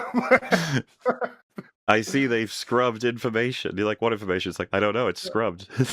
Like, no, the stuff is not that. They forgot to erase all of the empty lines where they deleted the text. Well, you'd think that if you are going through scrubbing, the first thing you get rid of is the name of the person whose information you're trying to hide. Well, the table of contents. Well. Yeah, because I got Jean as well. Even though a lot of her stuff was scrubbed too, even though not the fact that she's a telepath, not the fact that there's a relationship with damage control. By the way, good God, what a shot to the foot. They shouldn't have written any of that shit, because it's gonna, when we get to the flashback, gonna ruin everything. Sure is. Plot point in Chernobyl. But Yelena doesn't want to help. She wants to. She's still in the spa, so she's just still chilling. Even though now it's absolutely confirmed as mind control and experimentation. Confirmed. Which is something that she specifically personally invested in. It ruined her life. She had her mind controlled for years. Yeah, it's remarkably one-to-one to her situation, and she doesn't miss a beat in not giving a shit. And to be clear, you might be like, nah, but that's Yelena. Yelena's aloof. Yelena's like, no, I watched Black Widow. Yelena's so upset about what happened in her life, it causes her to, like, drop to tears. It destroyed her. She was in it more, like, for the vast majority of her life compared to Natasha. Like, she was still mind controlled when we met her in Black Widow. She basically didn't live the vast majority of her life. Yeah, the majority of her life, she had no autonomy. It was totally stolen from her. And now she's found out that there was another girl who got abducted and experimented on, and mind control was involved in. Hey, Spider-Man, it's small fry. Go and handle Well, and of course, that's the personal stake, but then it's a huge deal, because this means there's major corruption in an adjacent partnered institution for justice, because she mentions they have like cross sort of investigations and stuff with the new Avengers. So do you understand what I mean? Like, there couldn't be more motivation for her, and yet she's like, well, no, go and so hence Yelena was assassinated in 2 minutes of screen time. It's impressive. I would be more upset if I gave any single of a shit for her, but like God, she's so annoying, and the writers are so obsessed with her, and she's going to be important in Doomsday. Yeah, they really are trying to make Yelena the leader of the new Avengers. The leader. Are they all going to be in Doomsday? I can at least track them. Oh yeah, the new Avengers. Yeah, all of the new Avengers are in Doomsday. Yeah, great, awesome. They're one of the core teams. What is she going to do against Doctor Doom? You know what she's going to do? Just trauma bond. Smack him with a baton. Trauma bond. Throw potatoes. Okay. Yeah. Trauma baton. Trauma potato. Am I right that he says thanks to Spider-Man? The inhibitor? Yeah, I think so. So Spider-Man, with the help of Bruce Banner, invented a universal power inhibitor that works on fucking everyone, including Jean Grey and Spider-Man and the Hulk. And he gave it to the government. Yep. He gave it to the government, which means that they will be able to. They have definitely copied everything down about it, even though it will obviously get destroyed at the end of the movie or partway through the movie. This is subtle. Good job, Peter. Might be the most crazy change to the universe we've ever had. Yeah. Yep. You've given the government the ability to deactivate anybody with superpowers. And to be clear, I think the Skrulls might be the top one. I guess it would be like the top. Well, three I don't know how it works on Skrulls, but I assumed that it would probably work pretty well. But presumably, right? Well, I guess it probably would, but I guess it would because it's your natural state. That would be great. If like, hey, everybody line up, and we're just going to put this on your neck to find out if you're a Skrull. They put it on, and you're like, bang, just shoot him. It's like, all right, next. It's like the scene from The Thing, but with Skrulls and the inhibitor. But of course, like, it was a stretch to create this thing, but they've done that, so it's not a stretch for it to be presumably weaponized into like a rifle, I would assume. Well, which means you've already, before the mutants even exist in the MCU properly, you've already got, you've already got X-Men Last Stand, you've already got like Sentinels, you've already got that before they've even been introduced properly. The reason I opened it that way is because I just saw a meme that was like, Peter meets a mutant for the first time, creates a cure, gives it to the government. Like immediately. Yeah, that's pretty funny. Well, we know what side he's on. Spider-Man will have made himself a mortal enemy of the X-Men right from the get-go. But dude, to be clear, I have no moral issue if your only experience of them is two people who are mind raping. I'd be like, oh, probably want to sort that out. Imagine how he should feel shortly about it. Shortly, yeah. But like, it is one of the craziest moral decisions that's ever been made, and I don't even know that the director realizes it was made. No, you're right. It's treated. Yeah, it doesn't realize that Spider-Man has created even though it does, because Bruce says, like, dude, you're talking about something that could like stop the powers of everybody, and then he builds it. This is what I mean. Like, he put the line is in there that acknowledges it, but then the film definitely doesn't acknowledge it. If it does play into the Sentinels, do you think that they want to distance that you should feel it's Spider-Man that did it? So they're like, yeah, that's where you got it from. Anyway, moving on. Oh, look, the damage control guys have it. Ew, they'll use it for evil. And you're like, wait. Spider-Man, he created it. Spider-Man created it. So hence the thanks to Spider-Man line, which I find interesting. It's like, you might not want to put that in there if you don't want people thinking about it. Thanks to Spider-Man, he created the Sentinels that are going to wipe out all the mutants. The good news is this shit will not be mentioned ever again in any of No, probably not. Ever. We'll never have to deal or acknowledge what this have is that you have ever like, again. You'll have like Trask create something like for he'll do it independently or something like that, or Stryker, he'll figure out some sort of experiment that'll do it independent of that, and then that will be forgotten about. Like, I mean, just like time travel has been completely forgotten about as a tool that's at their disposal. The Fountain of Youth. So yes, they will forget. Just all manner of things that they've created that change the universe that they forget about. But we got a great scene here. So Frank calls Spider-Man and announces that he knows what he's doing, and Spider-Man says, "Damage Control kidnapped Jean's sister. Jean was just trying to find her. We were wrong about everything." She objectively was not just trying to find her. That's why there were so many dead people. So much. Even though our introduction to Punisher in this movie was him chasing after an armored car minigun. Well, how was just trying to find her sister? How'd that have to do with him getting MJ and throwing her off the roof and all that? How was that helping? How was that her just trying to find her sister? Style points. So yeah, this is, and then Frank absolutely retorts, "You've seen what she can do, what she's capable of. You gotta let her loose. Is that what you're gonna do? You know what? I'll handle it my way." And you can't help but think, okay. Yeah. Yes. I mean, correct. Yeah. I think it would be great if Frank could take a sniper rifle and just shoot her dead. That would be wonderful if we can get that. That would be ideal, yeah. She could just be dead, and we would just not have problems except for all the ones that have been caused. But at least that would be done. And honestly, she deserves it. Honestly, that's what she deserves. It's probably better than what she deserves. If we're being she's one of the most evil creatures in this universe. So, she's a sadistic, evil, psychopath killer. I mean, a quick death is probably kinder than what she deserves. Back in her cell, Spider-Man tries to get in the door, but it's a little bit too sturdy. Can't get through. And then Jean uses damage control weapons against Spider-Man, which disintegrate his webs. And upon doing so, Jean says, "Isn't it funny how your friends from Damage Control developed a special weapon just for you?" It's like, well, it's not really funny, is it? I mean, it's just kind of expected. Yeah, I think she specifically says, like, in case you turn evil or in case you turn bad. Yeah. Like, well, yeah. Mm-hmm. Yeah. Yeah. That makes sense. Or is this film's statement that when Batman develops countermeasures to the Justice League, that is immoral? That's like evil. He shouldn't do that. You should completely just blindly trust extremely powerful entities and agents within the world. But the film like shows the police and I mean basically all of New York and especially like the police having a very positive, cooperative relationship with him. So it's like, okay, so you're saying that what happens if Jean mind controls Spider-Man? Then what do? Well, nice they have these weapons. So it's funny you say that, by the way, because you might think, hey, she cannot mind control Spider-Man because of his spider sense. Like, all right, fair enough. That's the rule they've made. Very lucky, but that's the rule they've made. You're like, well, but now that her power is boosted, can she do it? And it's like, apparently not. No, she won't be able to do that. Except maybe she actually can, later. Mm-hmm.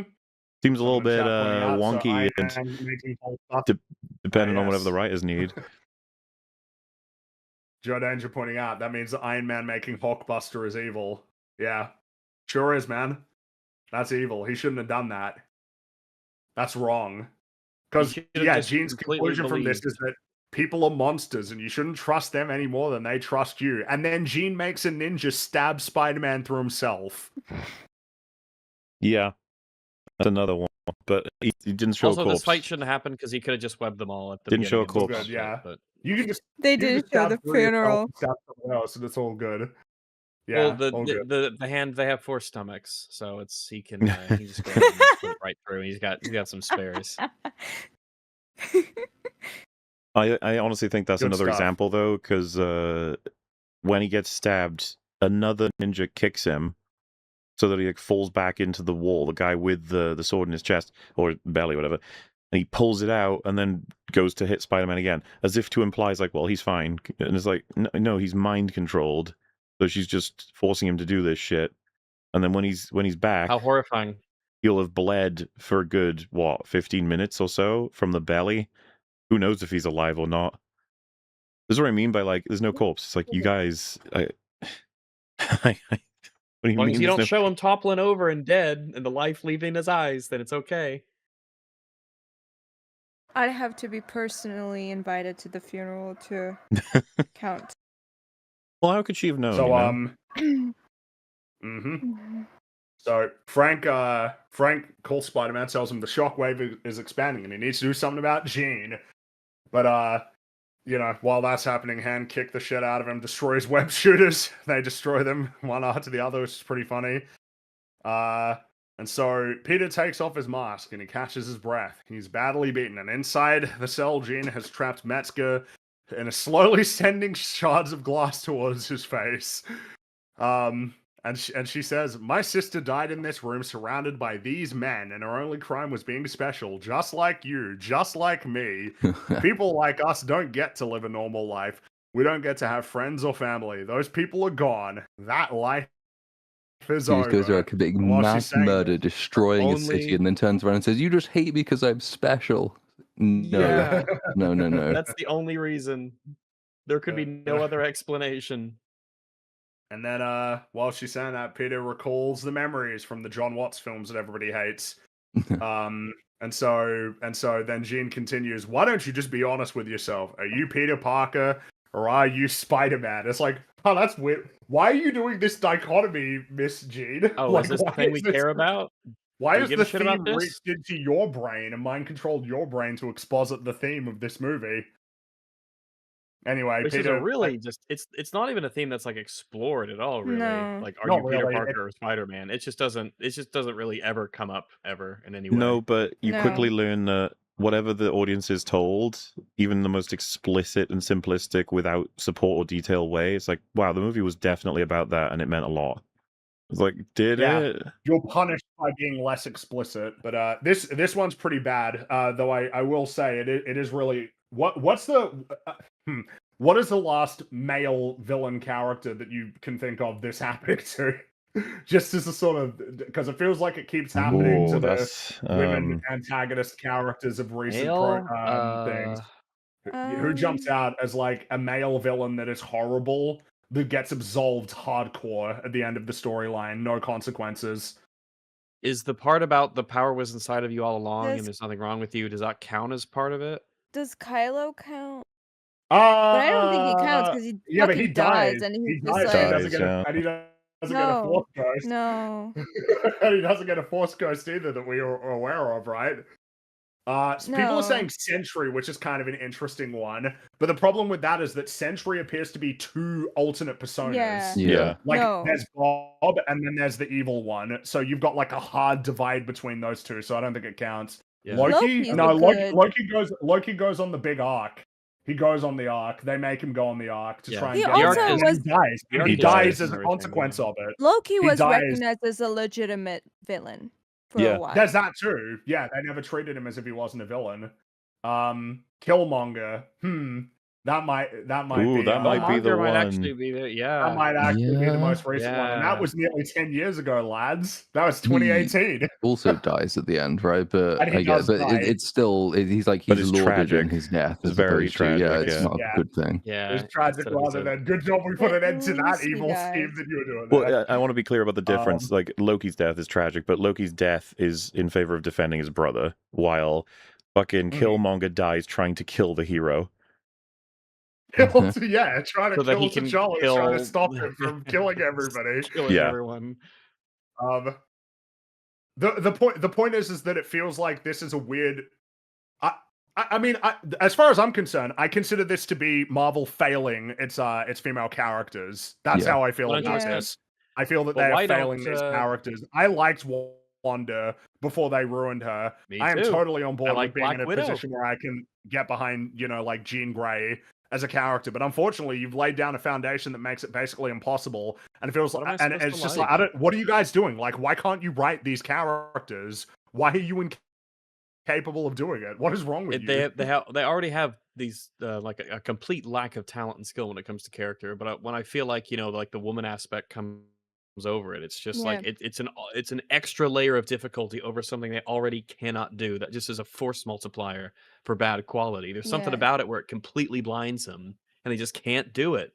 We've got to do the power comes from inside. There's nothing wrong with you. Trauma justifies anything that you do. About Zemo? You're going to be able to get away. I'm so glad you brought that up. Zemo goes back to jail. Yep. He goes back to jail. That's the point. Because obviously we're getting ahead of ourselves. And he tried to kill himself. Not Wanda. Holy shit, Wanda. Jean goes free. She flees from justice. Yeah. She flees out into the world. Doesn't just, I mean, we're ahead, yeah. She doesn't just flee. She's facilitated by the heroes and the film. By Spider-Man and the Punisher. Yeah, the film agrees with her. Yes. The Punisher helps facilitate her escape. They all think she's great. I mean, we're close to summarizing that, right? That's like an example of what we're talking about. Yes, we are. We're pretty close. So maybe it's worth just getting through that. Because, Peter sits down next to Jean, and she's crying. And Peter says, "I'm sorry about your sister." And Jean says, "I'm sorry about your aunt." And Peter says, "Just because we've lost someone doesn't mean we have to do this alone. We can't. Trust me. I've been trying. It doesn't work." And Jean says, "I have no one." And Peter replies, "You have me." Jesus. No. And then Peter's spider sense goes off. And he sees and hears Frank fire his fucking rifle. And so Peter grabs Jean and takes the bullet for her. He did kill himself. Okay, all right. Well, all right. Hey, yeah, okay. Very clear here. This bullet needed to be fired because that field was spreading and it was already killing. I don't care what fucking struggle session they were having. Frank was right to pull that trigger in every way you can imagine. Yep. Yes. Yes. Yep. Peter was wrong to take the bullet. Absolutely. But again, he was... if we're factoring in the No Way Home Peter, I guess it's just he needs to save everyone. Does Peter see it? Because I don't think it's out of character for Peter to take the bullet. Yeah. Yes. No, but I mean, it was the incorrect decision when it comes to dealing with the imminent problem of the force. The force field breaks because of this, but it's not because he took a bullet. It's because Jean finally decided that she wants to. How long would they have sat there in their minds chatting about their problems while the force field was expanding? Yeah. And Peter was doing nothing to put an end to it. So yeah. But my question was just like a logistical one. Like, would he be able to do that in terms of, because he couldn't. The hearing, you can't hear the bullet because the bullet's going to hit before the sound gets there. He does hear it though. He does hear it. So you're right, because the bullet would move faster than the sound. Yeah, you're right. Yeah, the bullet would hit and then he'd hear the sound. So his spidey sense did it. Okay, so good. No, I think that's a fair question. I have no idea physics-wise what we're looking at for numbers there for what you'd have to do. I think you're probably right. The amount of time. Fair point. Yeah. And then Frank, he's horrified that he shot Peter. He's so horrified. And Peter begs Jean to run away, as people will be looking for her. I wonder why. I'm watching Spider-Man, a character that I once liked quite a bit, just like lying there on the ground. Escape justice. Escape, Green Goblin. Get away before they get you. You have to get Please, away from Electro, Piltover, or I mean New York. go, run, Just to run, get outta run, here. go, Electro, get away from here. Don't let them capture And then Jean you. starts doing some mental floopery, which I've seen people praise because it seems like she's breathing for him when he ends up in hospital. Which he goes. It's such Frank a rushes Spider-Man to detail. hospital. Why? No, it's a great detail. She's amazing because she's helping him breathe. Never mind all the people that she killed. It is, yeah. I mean, and before we even get into the again the logistics of how is she even able to escape, how is Frank able to get? Why is Frank not being arrested constantly? Well, and for being the also something that's a Punisher? bit How is awkward the is Spider-Man? does Metzger now know that Spider-Man is Peter Parker because he was in the room? He took his mask off and they were talking about him, and Jean said Peter. What did Metzger do? Remember, he was in the room tethered to the chair. Remember, all the people that were in that room and that building have all just been released, so they're all getting there before Punisher is. That's right, and they're all hostile. Yeah. And she's got to focus on keeping Peter alive, so none of this makes any fucking sense. Her powers are so good that she can floop them and make sure that Punisher can get there before anybody else, and also floop breathe for Peter. But Punisher would have to he'd have to find a boat. Yeah, he would. Well, cross the water in a boat. And how is he going to get there when there's all the crashed cars? Traffic would have ground to a halt. It would be very hard to get there. He'd have to run. That would take him a while. You'd have to get an armored car with a minigun to crash through all of them in order to get you're there right. on time. There's no way that Punisher can be the first one to get there unless Jean continues to do more mind floopery on innocent people to prevent all of them from getting there first. There's no way. So maybe that's what she did. But sure, we'll go with that. It's such a hand wave of the plot to be like, yeah, but Punisher got Spider-Man to a hospital on the mainland, and not only did Metzger escape, but so did Jean. They got away. No one got him. Good. And the news exposits that the people of New York are rallying behind his recovery, which makes you wonder, what do the people of New York know? Do they know that the person who created the shockwave was aided and abetted by Spider-Man? And Punisher. The person who was responsible for it, for the tank, for all of that, and possibly killing their loved ones, that Spider-Man helped her get away? What have they been told? They should all be J. Jonah Jameson right now. They should be. Spider-Man is a menace. No, they don't matter. No, seriously, guys, he's a menace. He needs to be killed. They only matter as a prop so that this movie can go, you mess with him, you mess with all of us. This, to me, feels like it was made for Twitter. Look, it's the New York. They love Spider-Man. Look at him. Even though he doesn't really appear to have much of a relationship with the regular people, he doesn't save that many people in this movie. And he fails the old man who dies. So I don't know. We don't have any. It's the bus and that kid. The kid he saves, a couple of people in the facility, and then the bus. Otherwise, he doesn't really save anybody. The only time civilians appear or factor into this movie is when they're killed by Jean. They just you know what's really awkward? I'm pretty sure that the TASM movies dedicate a greater amount of screen time to that version of Peter saving innocent people from peril. It's become increasingly more of a problem with these movies is that they don't show heroes saving people to the point that I'm pretty sure TASM show it. Because I'm pretty sure TASM has the whole sequence on the bridge.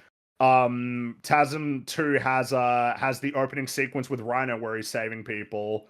And also the part where Electro's fighting in Times Square and he saves people. Obviously, we don't need to talk about how the Raimi movies have massive dedicated sequences that are just saving innocent people, because it does it all the time. It's something that would used to happen a lot more in these movies, but now they know that they need to put it in to pay lip service to that as a point, but they're more interested in heroes fighting villains directly, like combat. Yeah. That's what they're interested in. The montage at the beginning shows them doing it a few times. And then the people, Spider-Man, the people of New York, they're rallying behind Spider-Man, even though you don't actually see Spider-Man doing that much helping people, except for in a few instances in the first action scene, and that's it.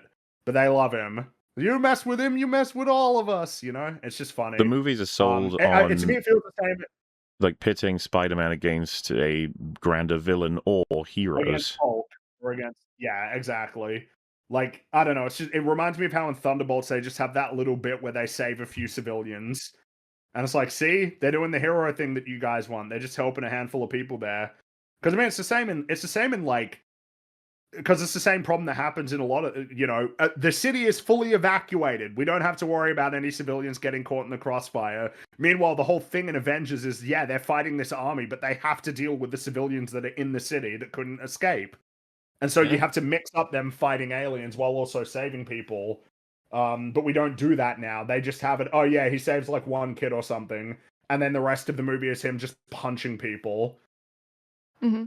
And saving the person who is terrorizing those civilians. Yes, exactly. The only thing she escapes justice. She gets away. She gets away. I don't know. I mean, it reminds me of how in Superman, in the last sequence in Metropolis, Superman only saves one person, and then after that, the city is empty, so he doesn't have to worry about it, and they can just fight and punch, and it's all good. It's just a lot of these movies aren't interested in having the hero save people because they obviously find it boring. You like stepped on a nerve because someone said don't be dishonest and revisionist for the TASM 2 opening because he lets people die. There are mistakes made in the TASM films. I think we've been pretty clear about saying their shit. Yeah, I don't like them either. I'll take them. Freeze talking about the dedication of scenes. What are the scenes for? What are the scenes achieving? And like TASM has a lot of civilian saving scenes. In TASM 2, he's fucking around doing jokes with Rhino while he plows through these cars. Yeah. Like, yeah, I agree. Those movies aren't good. I'm just saying that even in the bad movies, there was still more screen time that was dedicated to heroes saving people rather than just punching people. So, just to be clear, I don't like those movies. I think they suck. But I don't know if I think that they suck as hard as this movie. I'm not sure. I haven't seen them in a while. Anyway, so, oh yeah? This movie just forgets that Peter or Spider-Man is supposed to be a superhero or a hero of any kind. Superhero. Yeah. I think by the way, there on like ranking them, surely this is the worst morally. Like it's morally speaking the worst. Morally, yeah, because all of the other ones are usually pretty tight on the important stuff. Yes. Even like Spider-Man 3, the stuff with Sandman and sort of the issues that could be spoken about there, it's not even coming close to anything you're doing here. But those movies do the normal thing, right? Where it's like, oh, I'm gonna save Eddie, but then Eddie floops into the Venom thing and like, oh no, Eddie, and then he dies. It does the thing, right? It's like it does the normal thing where the villain dies by their own hand. Usually, it's what I've talked about before with usually Disney villain demises. They're instrumental in their own downfall. It's like when Clayton chops all of the vines and hangs himself, or Scar essentially because of his duplicitous nature gets the hyenas against him. Yeah, that's like what you're doing. Falls into the lava from the gargoyle. Yeah, exactly. Because he went up there trying to kill him, and I think that you can see that DNA. You can see that certainly in the Spider-Man films, the Raimi ones. Green Goblin kills himself in his own glider. Doc Ock kind of gets the redemption for himself by sacrificing himself to destroy the machine. Eddie jumps in the fucking flume and kills himself, and Harry dies saving people. Yeah, the point here is that the Hunchback of Notre Dame ran so that Spider-Man 3 could crawl. Sure.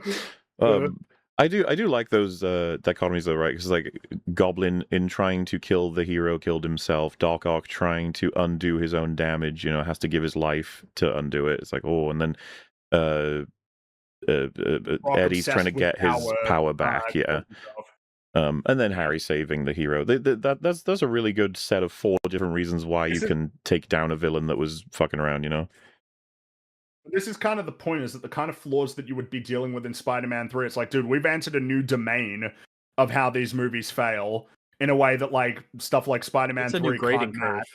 It's just like a whole new grading curve. What is the worst thing that Bully Maguire does? The worst thing that Bully Maguire does is, well, it probably is that he tries to kill Sandman. I think the worst. He put dirt in someone's eye, dude. I think that's the worst thing. Well, I don't know. Did you see that dance? Oh my god, are you okay? Are you in traffic? Have you been stuck in driving traffic this entire stream?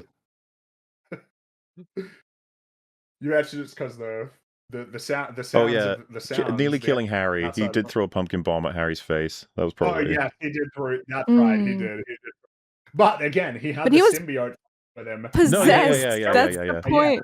Well, and Harry tried to kill him, so Like, even when possessed by, like, an evil creature, he doesn't Yeah. even come close to the No. extent of Oh, and bad. they realize that that's bad, and he and even with that, he still tries to apologize for this. This is the problem: is that like a lot of these scripts are actually starting to fail spectacularly on sort of your core narrative morality, which is like a really important part of these stories. Tone is complicated, but you can more or less conclude on what like a movie's perception of its events are. When you're watching like a Tarantino movie, right? Like if you're watching, you're watching like Reservoir Dogs, there's like a tone that's pretty apparent of like, these are all like bad guys, like in terms of insofar as you're invested in the story, it is couched in the context of, yeah, but these are bad guys doing bad things.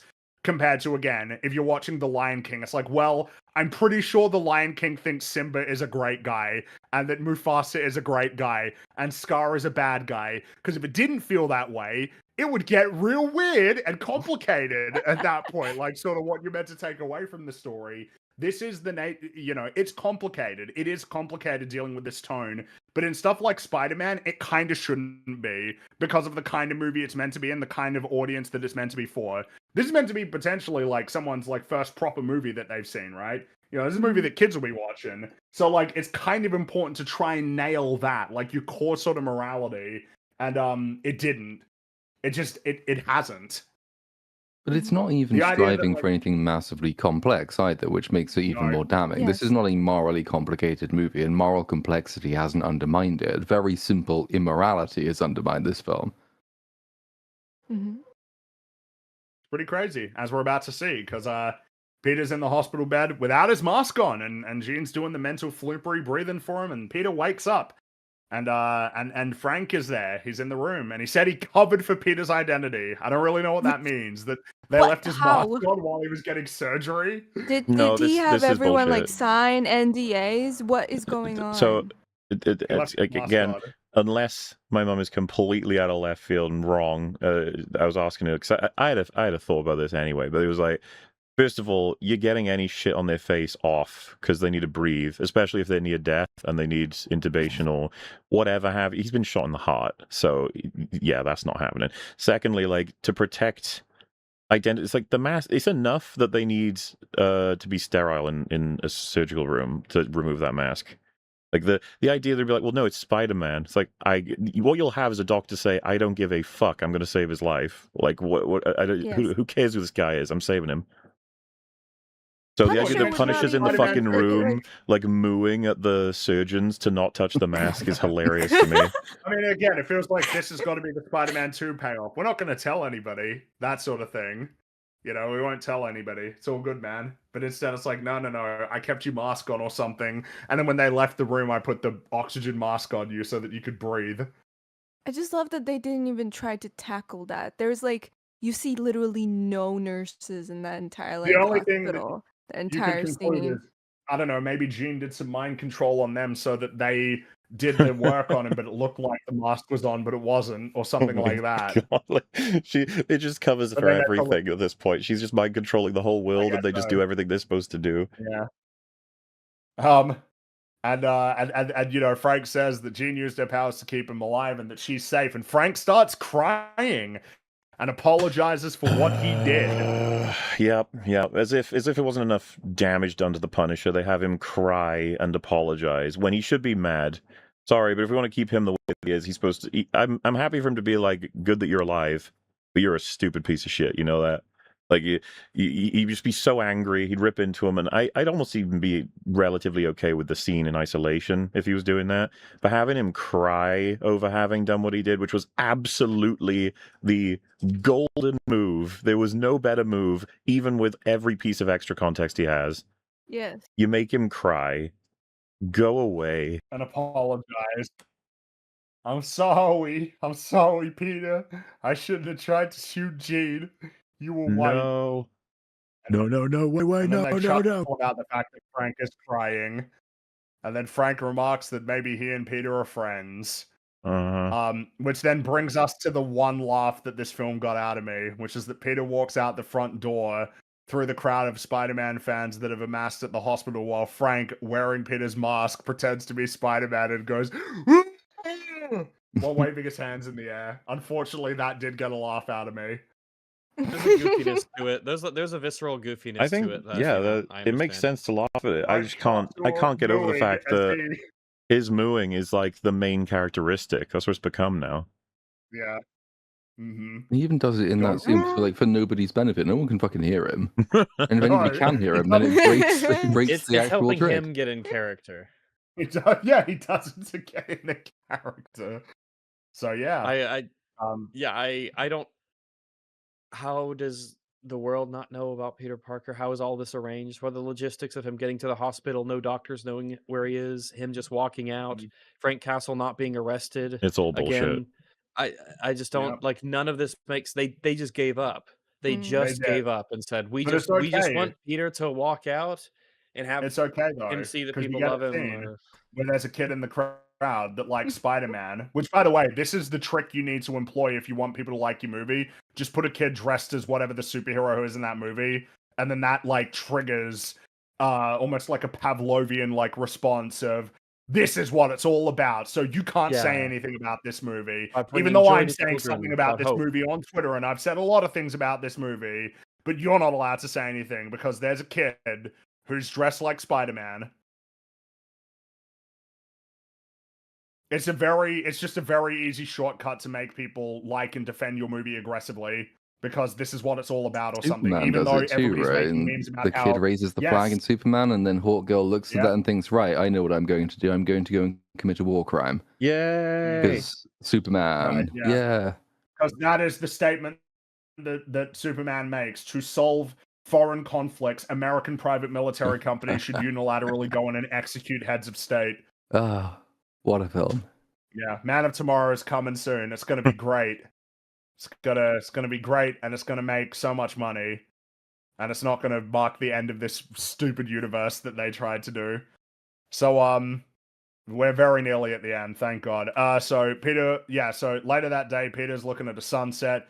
MJ's also looking at the sunset, and Jean is taking a bus out of New York, having successfully evaded justice. Yep. Nice. So Peter goes to May's grave, but it's sunny now. It's not raining. And he lays some flowers there and says, I've been thinking about what you said, and you'll be happy to know I've decided I'm not going to do this alone anymore. He's completed his arc. He's not going to do this alone anymore. The arc of realizing that he was wrong to try and put the safety of these people sort of above his own personal wants. His wants are so important. He's special, and people love him for who he is and not his powers. So I'm gonna rope people into this dangerous life that I lead. So his arc in this movie was going from selfless to selfish. Good. Yes. I mean, what was Jean's arc? He was like, you're awesome, right? You're beautiful, you're powerful, you're so wonderful, awesome. And you know what? All that killing, that wasn't even killing, man. Not really. People say that, but no. Because you're beautiful. That can't kill. Ugly people can kill. We got another call with Trapper DeWolf asking for updates. Basically, the damage control situation is this. Metzger is missing somehow, but Yelena is now finally helping the cops dig through all this stuff that damage control scrubbed. It's an ongoing investigation, but you know what? Peter needs to take a break. And hey, he remembers DeWolf's kids' names now because he forgot them before. See, he's more he's not as maladjusted. He's living life. And so he goes to the bodega to get more flowers, and he sees Ned sitting there and eating lunch. And Peter, he turns around to leave, but he pauses, and then he turns around, approaches Ned, and introduces himself as Peter. And the pair do their secret handshake, and after a moment of reflection, Ned looks up and says, Peter! And Peter smiles. And that's the end of the movie. And that's not how that works. I just want to be clear before we describe all the issues with this. This to me is like the shriveled, dead, infected corpse that was my investment in this is slowly crawling to maybe a bottle of water to try and stay alive, and then just someone comes along and fucking 2 shots to the back of the head. This final, well, there we go. Thanks. Done. Great. Can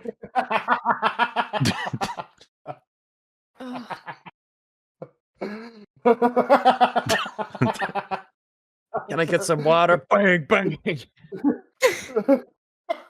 And yeah, I don't know what this means. I guess we'll find out in the sequel. The handshake breaks the spell. I guess Zendaya didn't love him enough after all. No, I guess not. So I've heard multiple things on this. Apparently, it's not anything really. It's just that he muscle memories the handshake. Now knows that he's actually important. Maybe even get the fact that Spider-Man and Peter, because Peter Spider-Man and all the things from earlier when he says, "Oh my God, Spider-Man's name is Peter," and blah blah. And so the idea is, I am going to make my relationship again with Ned. He's going to become my best friend again, because I feel like it's not the right thing to do to leave him out. Which, like I said, fucks No Way Home's ending, so screw you. The other thing that people have said as a theory is that Jean. And by the way, I want to be clear. Several people have said this to me, including Metal. He's heard this theory because I'm not sure he liked this movie. But the theory is that Jean has broken the spell. What?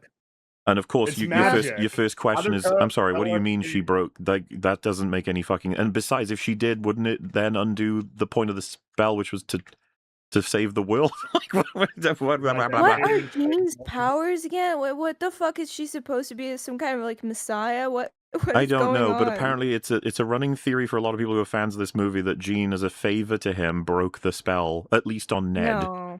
And I was just like, I don't know. No. I would go with the muscle memory theory. Care. No, of course. The point of the scene is that Peter will not be alone. Peter will not protect these guys by staying away from him. Peter will not engage in his personal interests of these people because they get hurt. No, he's gonna reestablish the relationship with Ned. But the thing is, like, by that principle, Peter, should you not do it with MJ? Because is she not your friend? It doesn't have to be that you. And besides, how is that not going to happen if you're going to be Ned's best friend? He lives with her. If you're going to be Ned's friend, yeah, you're going to be interacting with like, MJ. Fuck this ending. This is the most absolute confirmation that it completely undoes. No Way Home's pointless now. Yeah, exactly. Which is, I mean, that's just awesome. And movie. Also, just bear in mind, guys, this does essentially make it so the door is more or less closed on introducing other, like, new friends. It'll be a lot harder to incorporate them if you're still going to be doing stuff with Ned. Like, what does that look like? Ned and Harry, like MJ and Gwen and, like, Felicia and stuff all running at the same time? Like, you think they're going to do that? I doubt it. And if they do, it's going to probably be balanced very poorly. So, like, the blank slate was offered, and this film's like, nah. And yet it's being praised as a rejection of John Watts stuff. Even though it to me was immensely more Spider-Man to remove yourself from the people that you love to protect them, and even the fact, like, because they can be happy without me, sort of thing, but I won't be happy without them. But that's the sacrifice I'm going to make to keep them safe. Like, that is very Spider-Man to me compared to, fuck it, I like them though. Fuck it. Stalk them for 5 years and then just break the rule. It's like, okay then, fine. Yep. Like I said, and the thing is, I just want to really emphasize, because a lot of people are like, yeah, but he cares about them, wouldn't you? Blah, blah, blah, blah, blah. It's like, the way you do this as a writer is you just force him into new connections. He can have another girlfriend. He can have more best friends. He can have people that he fights with as superheroes. Absolutely, it'll happen naturally. It's just that this was the life he left behind. This was the life that he was like, holy shit. It's the whole childhood thing, right? You move on from it. He's like, oh shit, I could have reestablished it, but it would be selfish because I only ever get these people hurt. What was the point of them having the blonde chick that he bumps into in the elevator and on the floor who like says hi to him and he ignores? Yeah, it's not setting up anything for Gwen or Felicia. That's just nothing. It's just some random. It's just like showing his choice that he's ignoring people and is like, oh, I can't make any connections. It's like, well, like you had a chick say hello to you and like smile at you. A lot of guys would kill for that, and he was like, oh, sorry.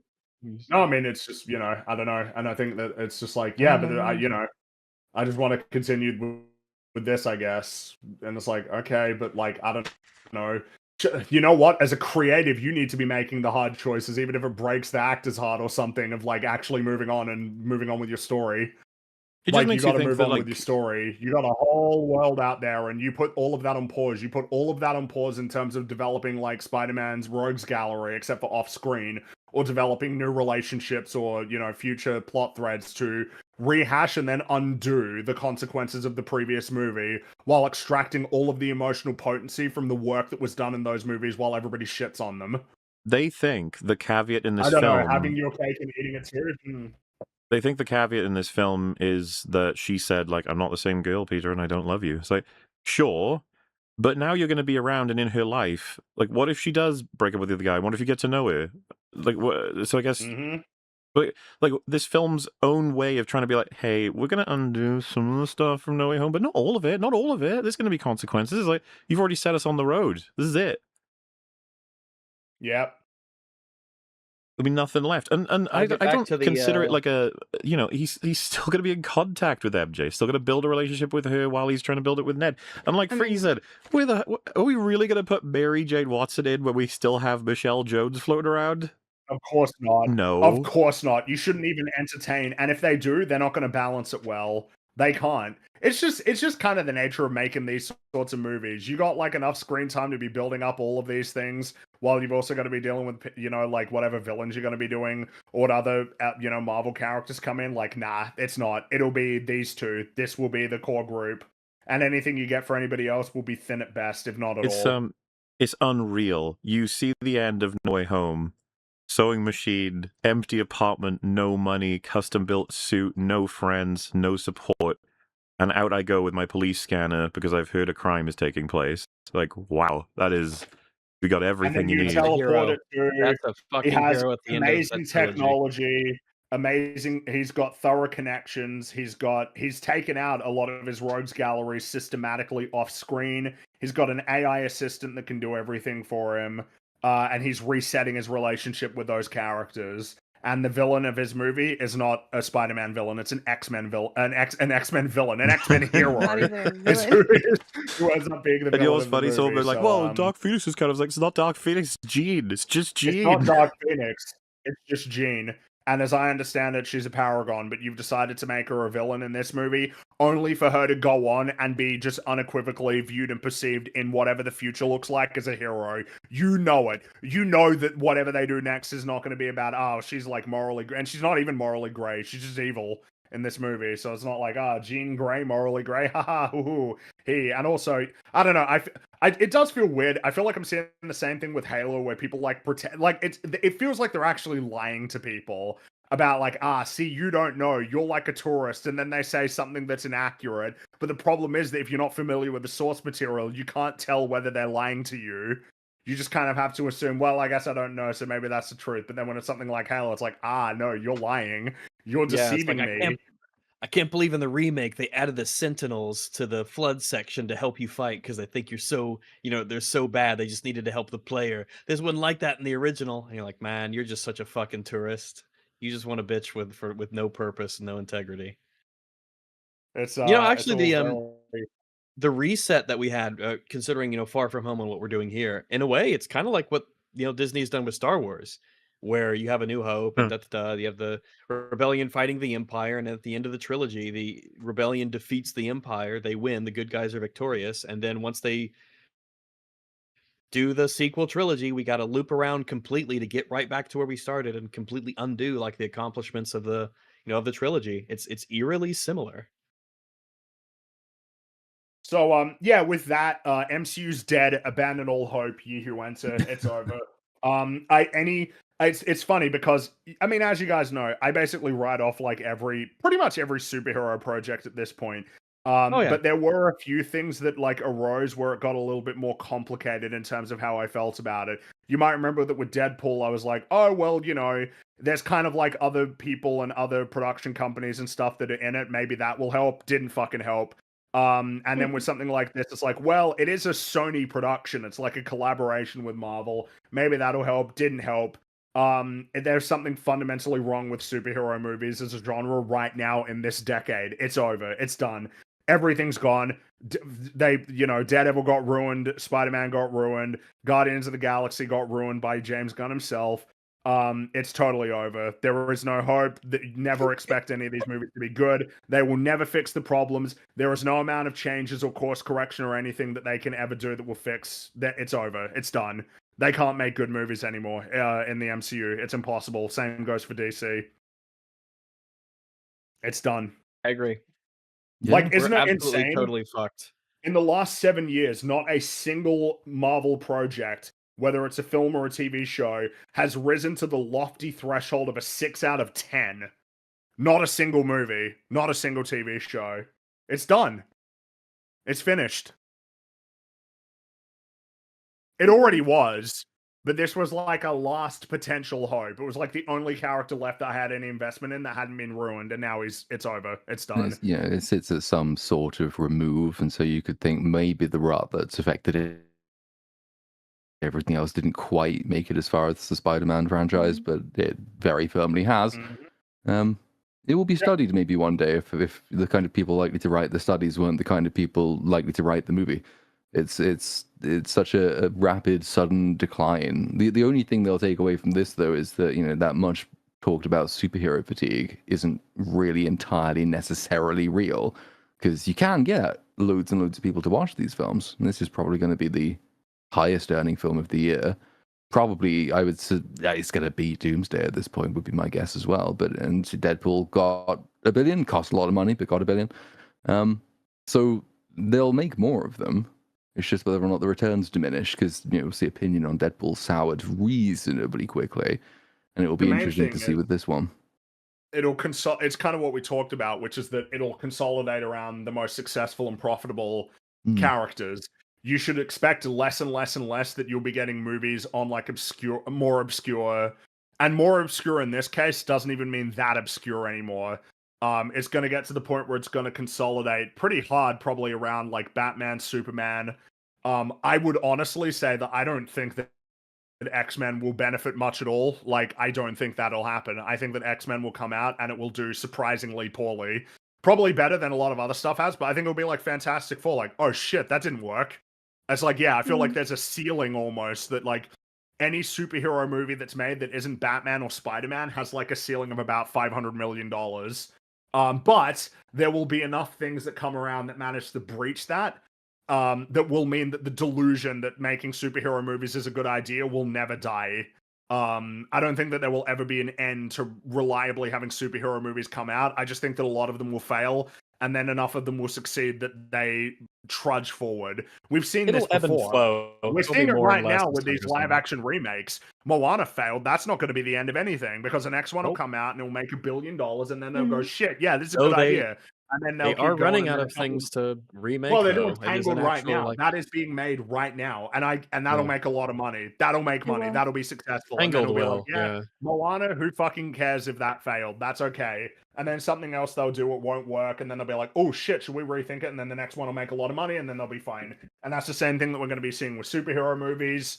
And yeah, so it'll keep going, and it will keep failing.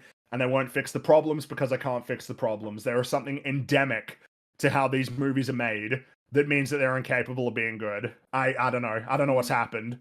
And I suppose what's annoying, culture and structure of these corporations. I think it needs to be completely torn down. Well, yes, because maybe a better way to put it is I think that it is exceptionally rare nowadays that a movie that costs over $100 million is good.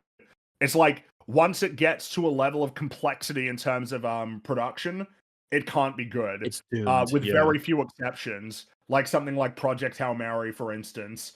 In terms of reliably finding stuff that's worthwhile, it's either costs a lot less than that, or maybe it's animated and it costs more than that, but you can find it if it's animated.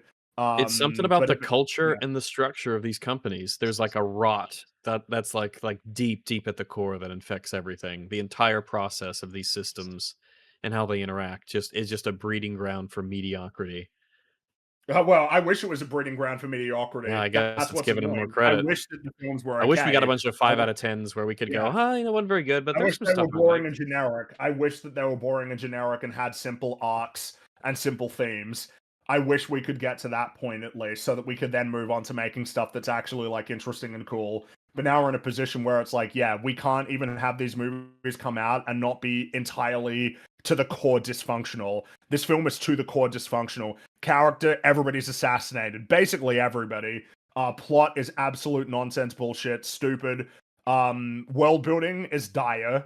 This is not a film that you can incorporate into the MCU effectively. And thematically, I mean, it's just kind of immoral.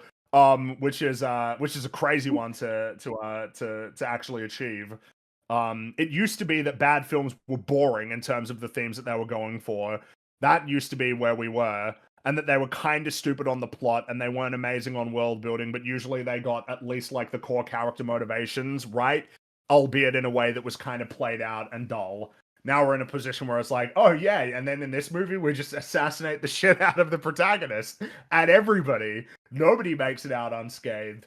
There's just no thought for how all of these, you know, plot threads and beats interconnect and spill out, in the sense that you can do stuff and pull it in together in a way that bolsters, but you can also have it as something of a contagion, which is essentially what I think Jean is. Jean is a contagion that will ruin the X-Men movie on top of any other problems, any other decisions that are made with these movies. Like, that'll just be a lingering problem that sort of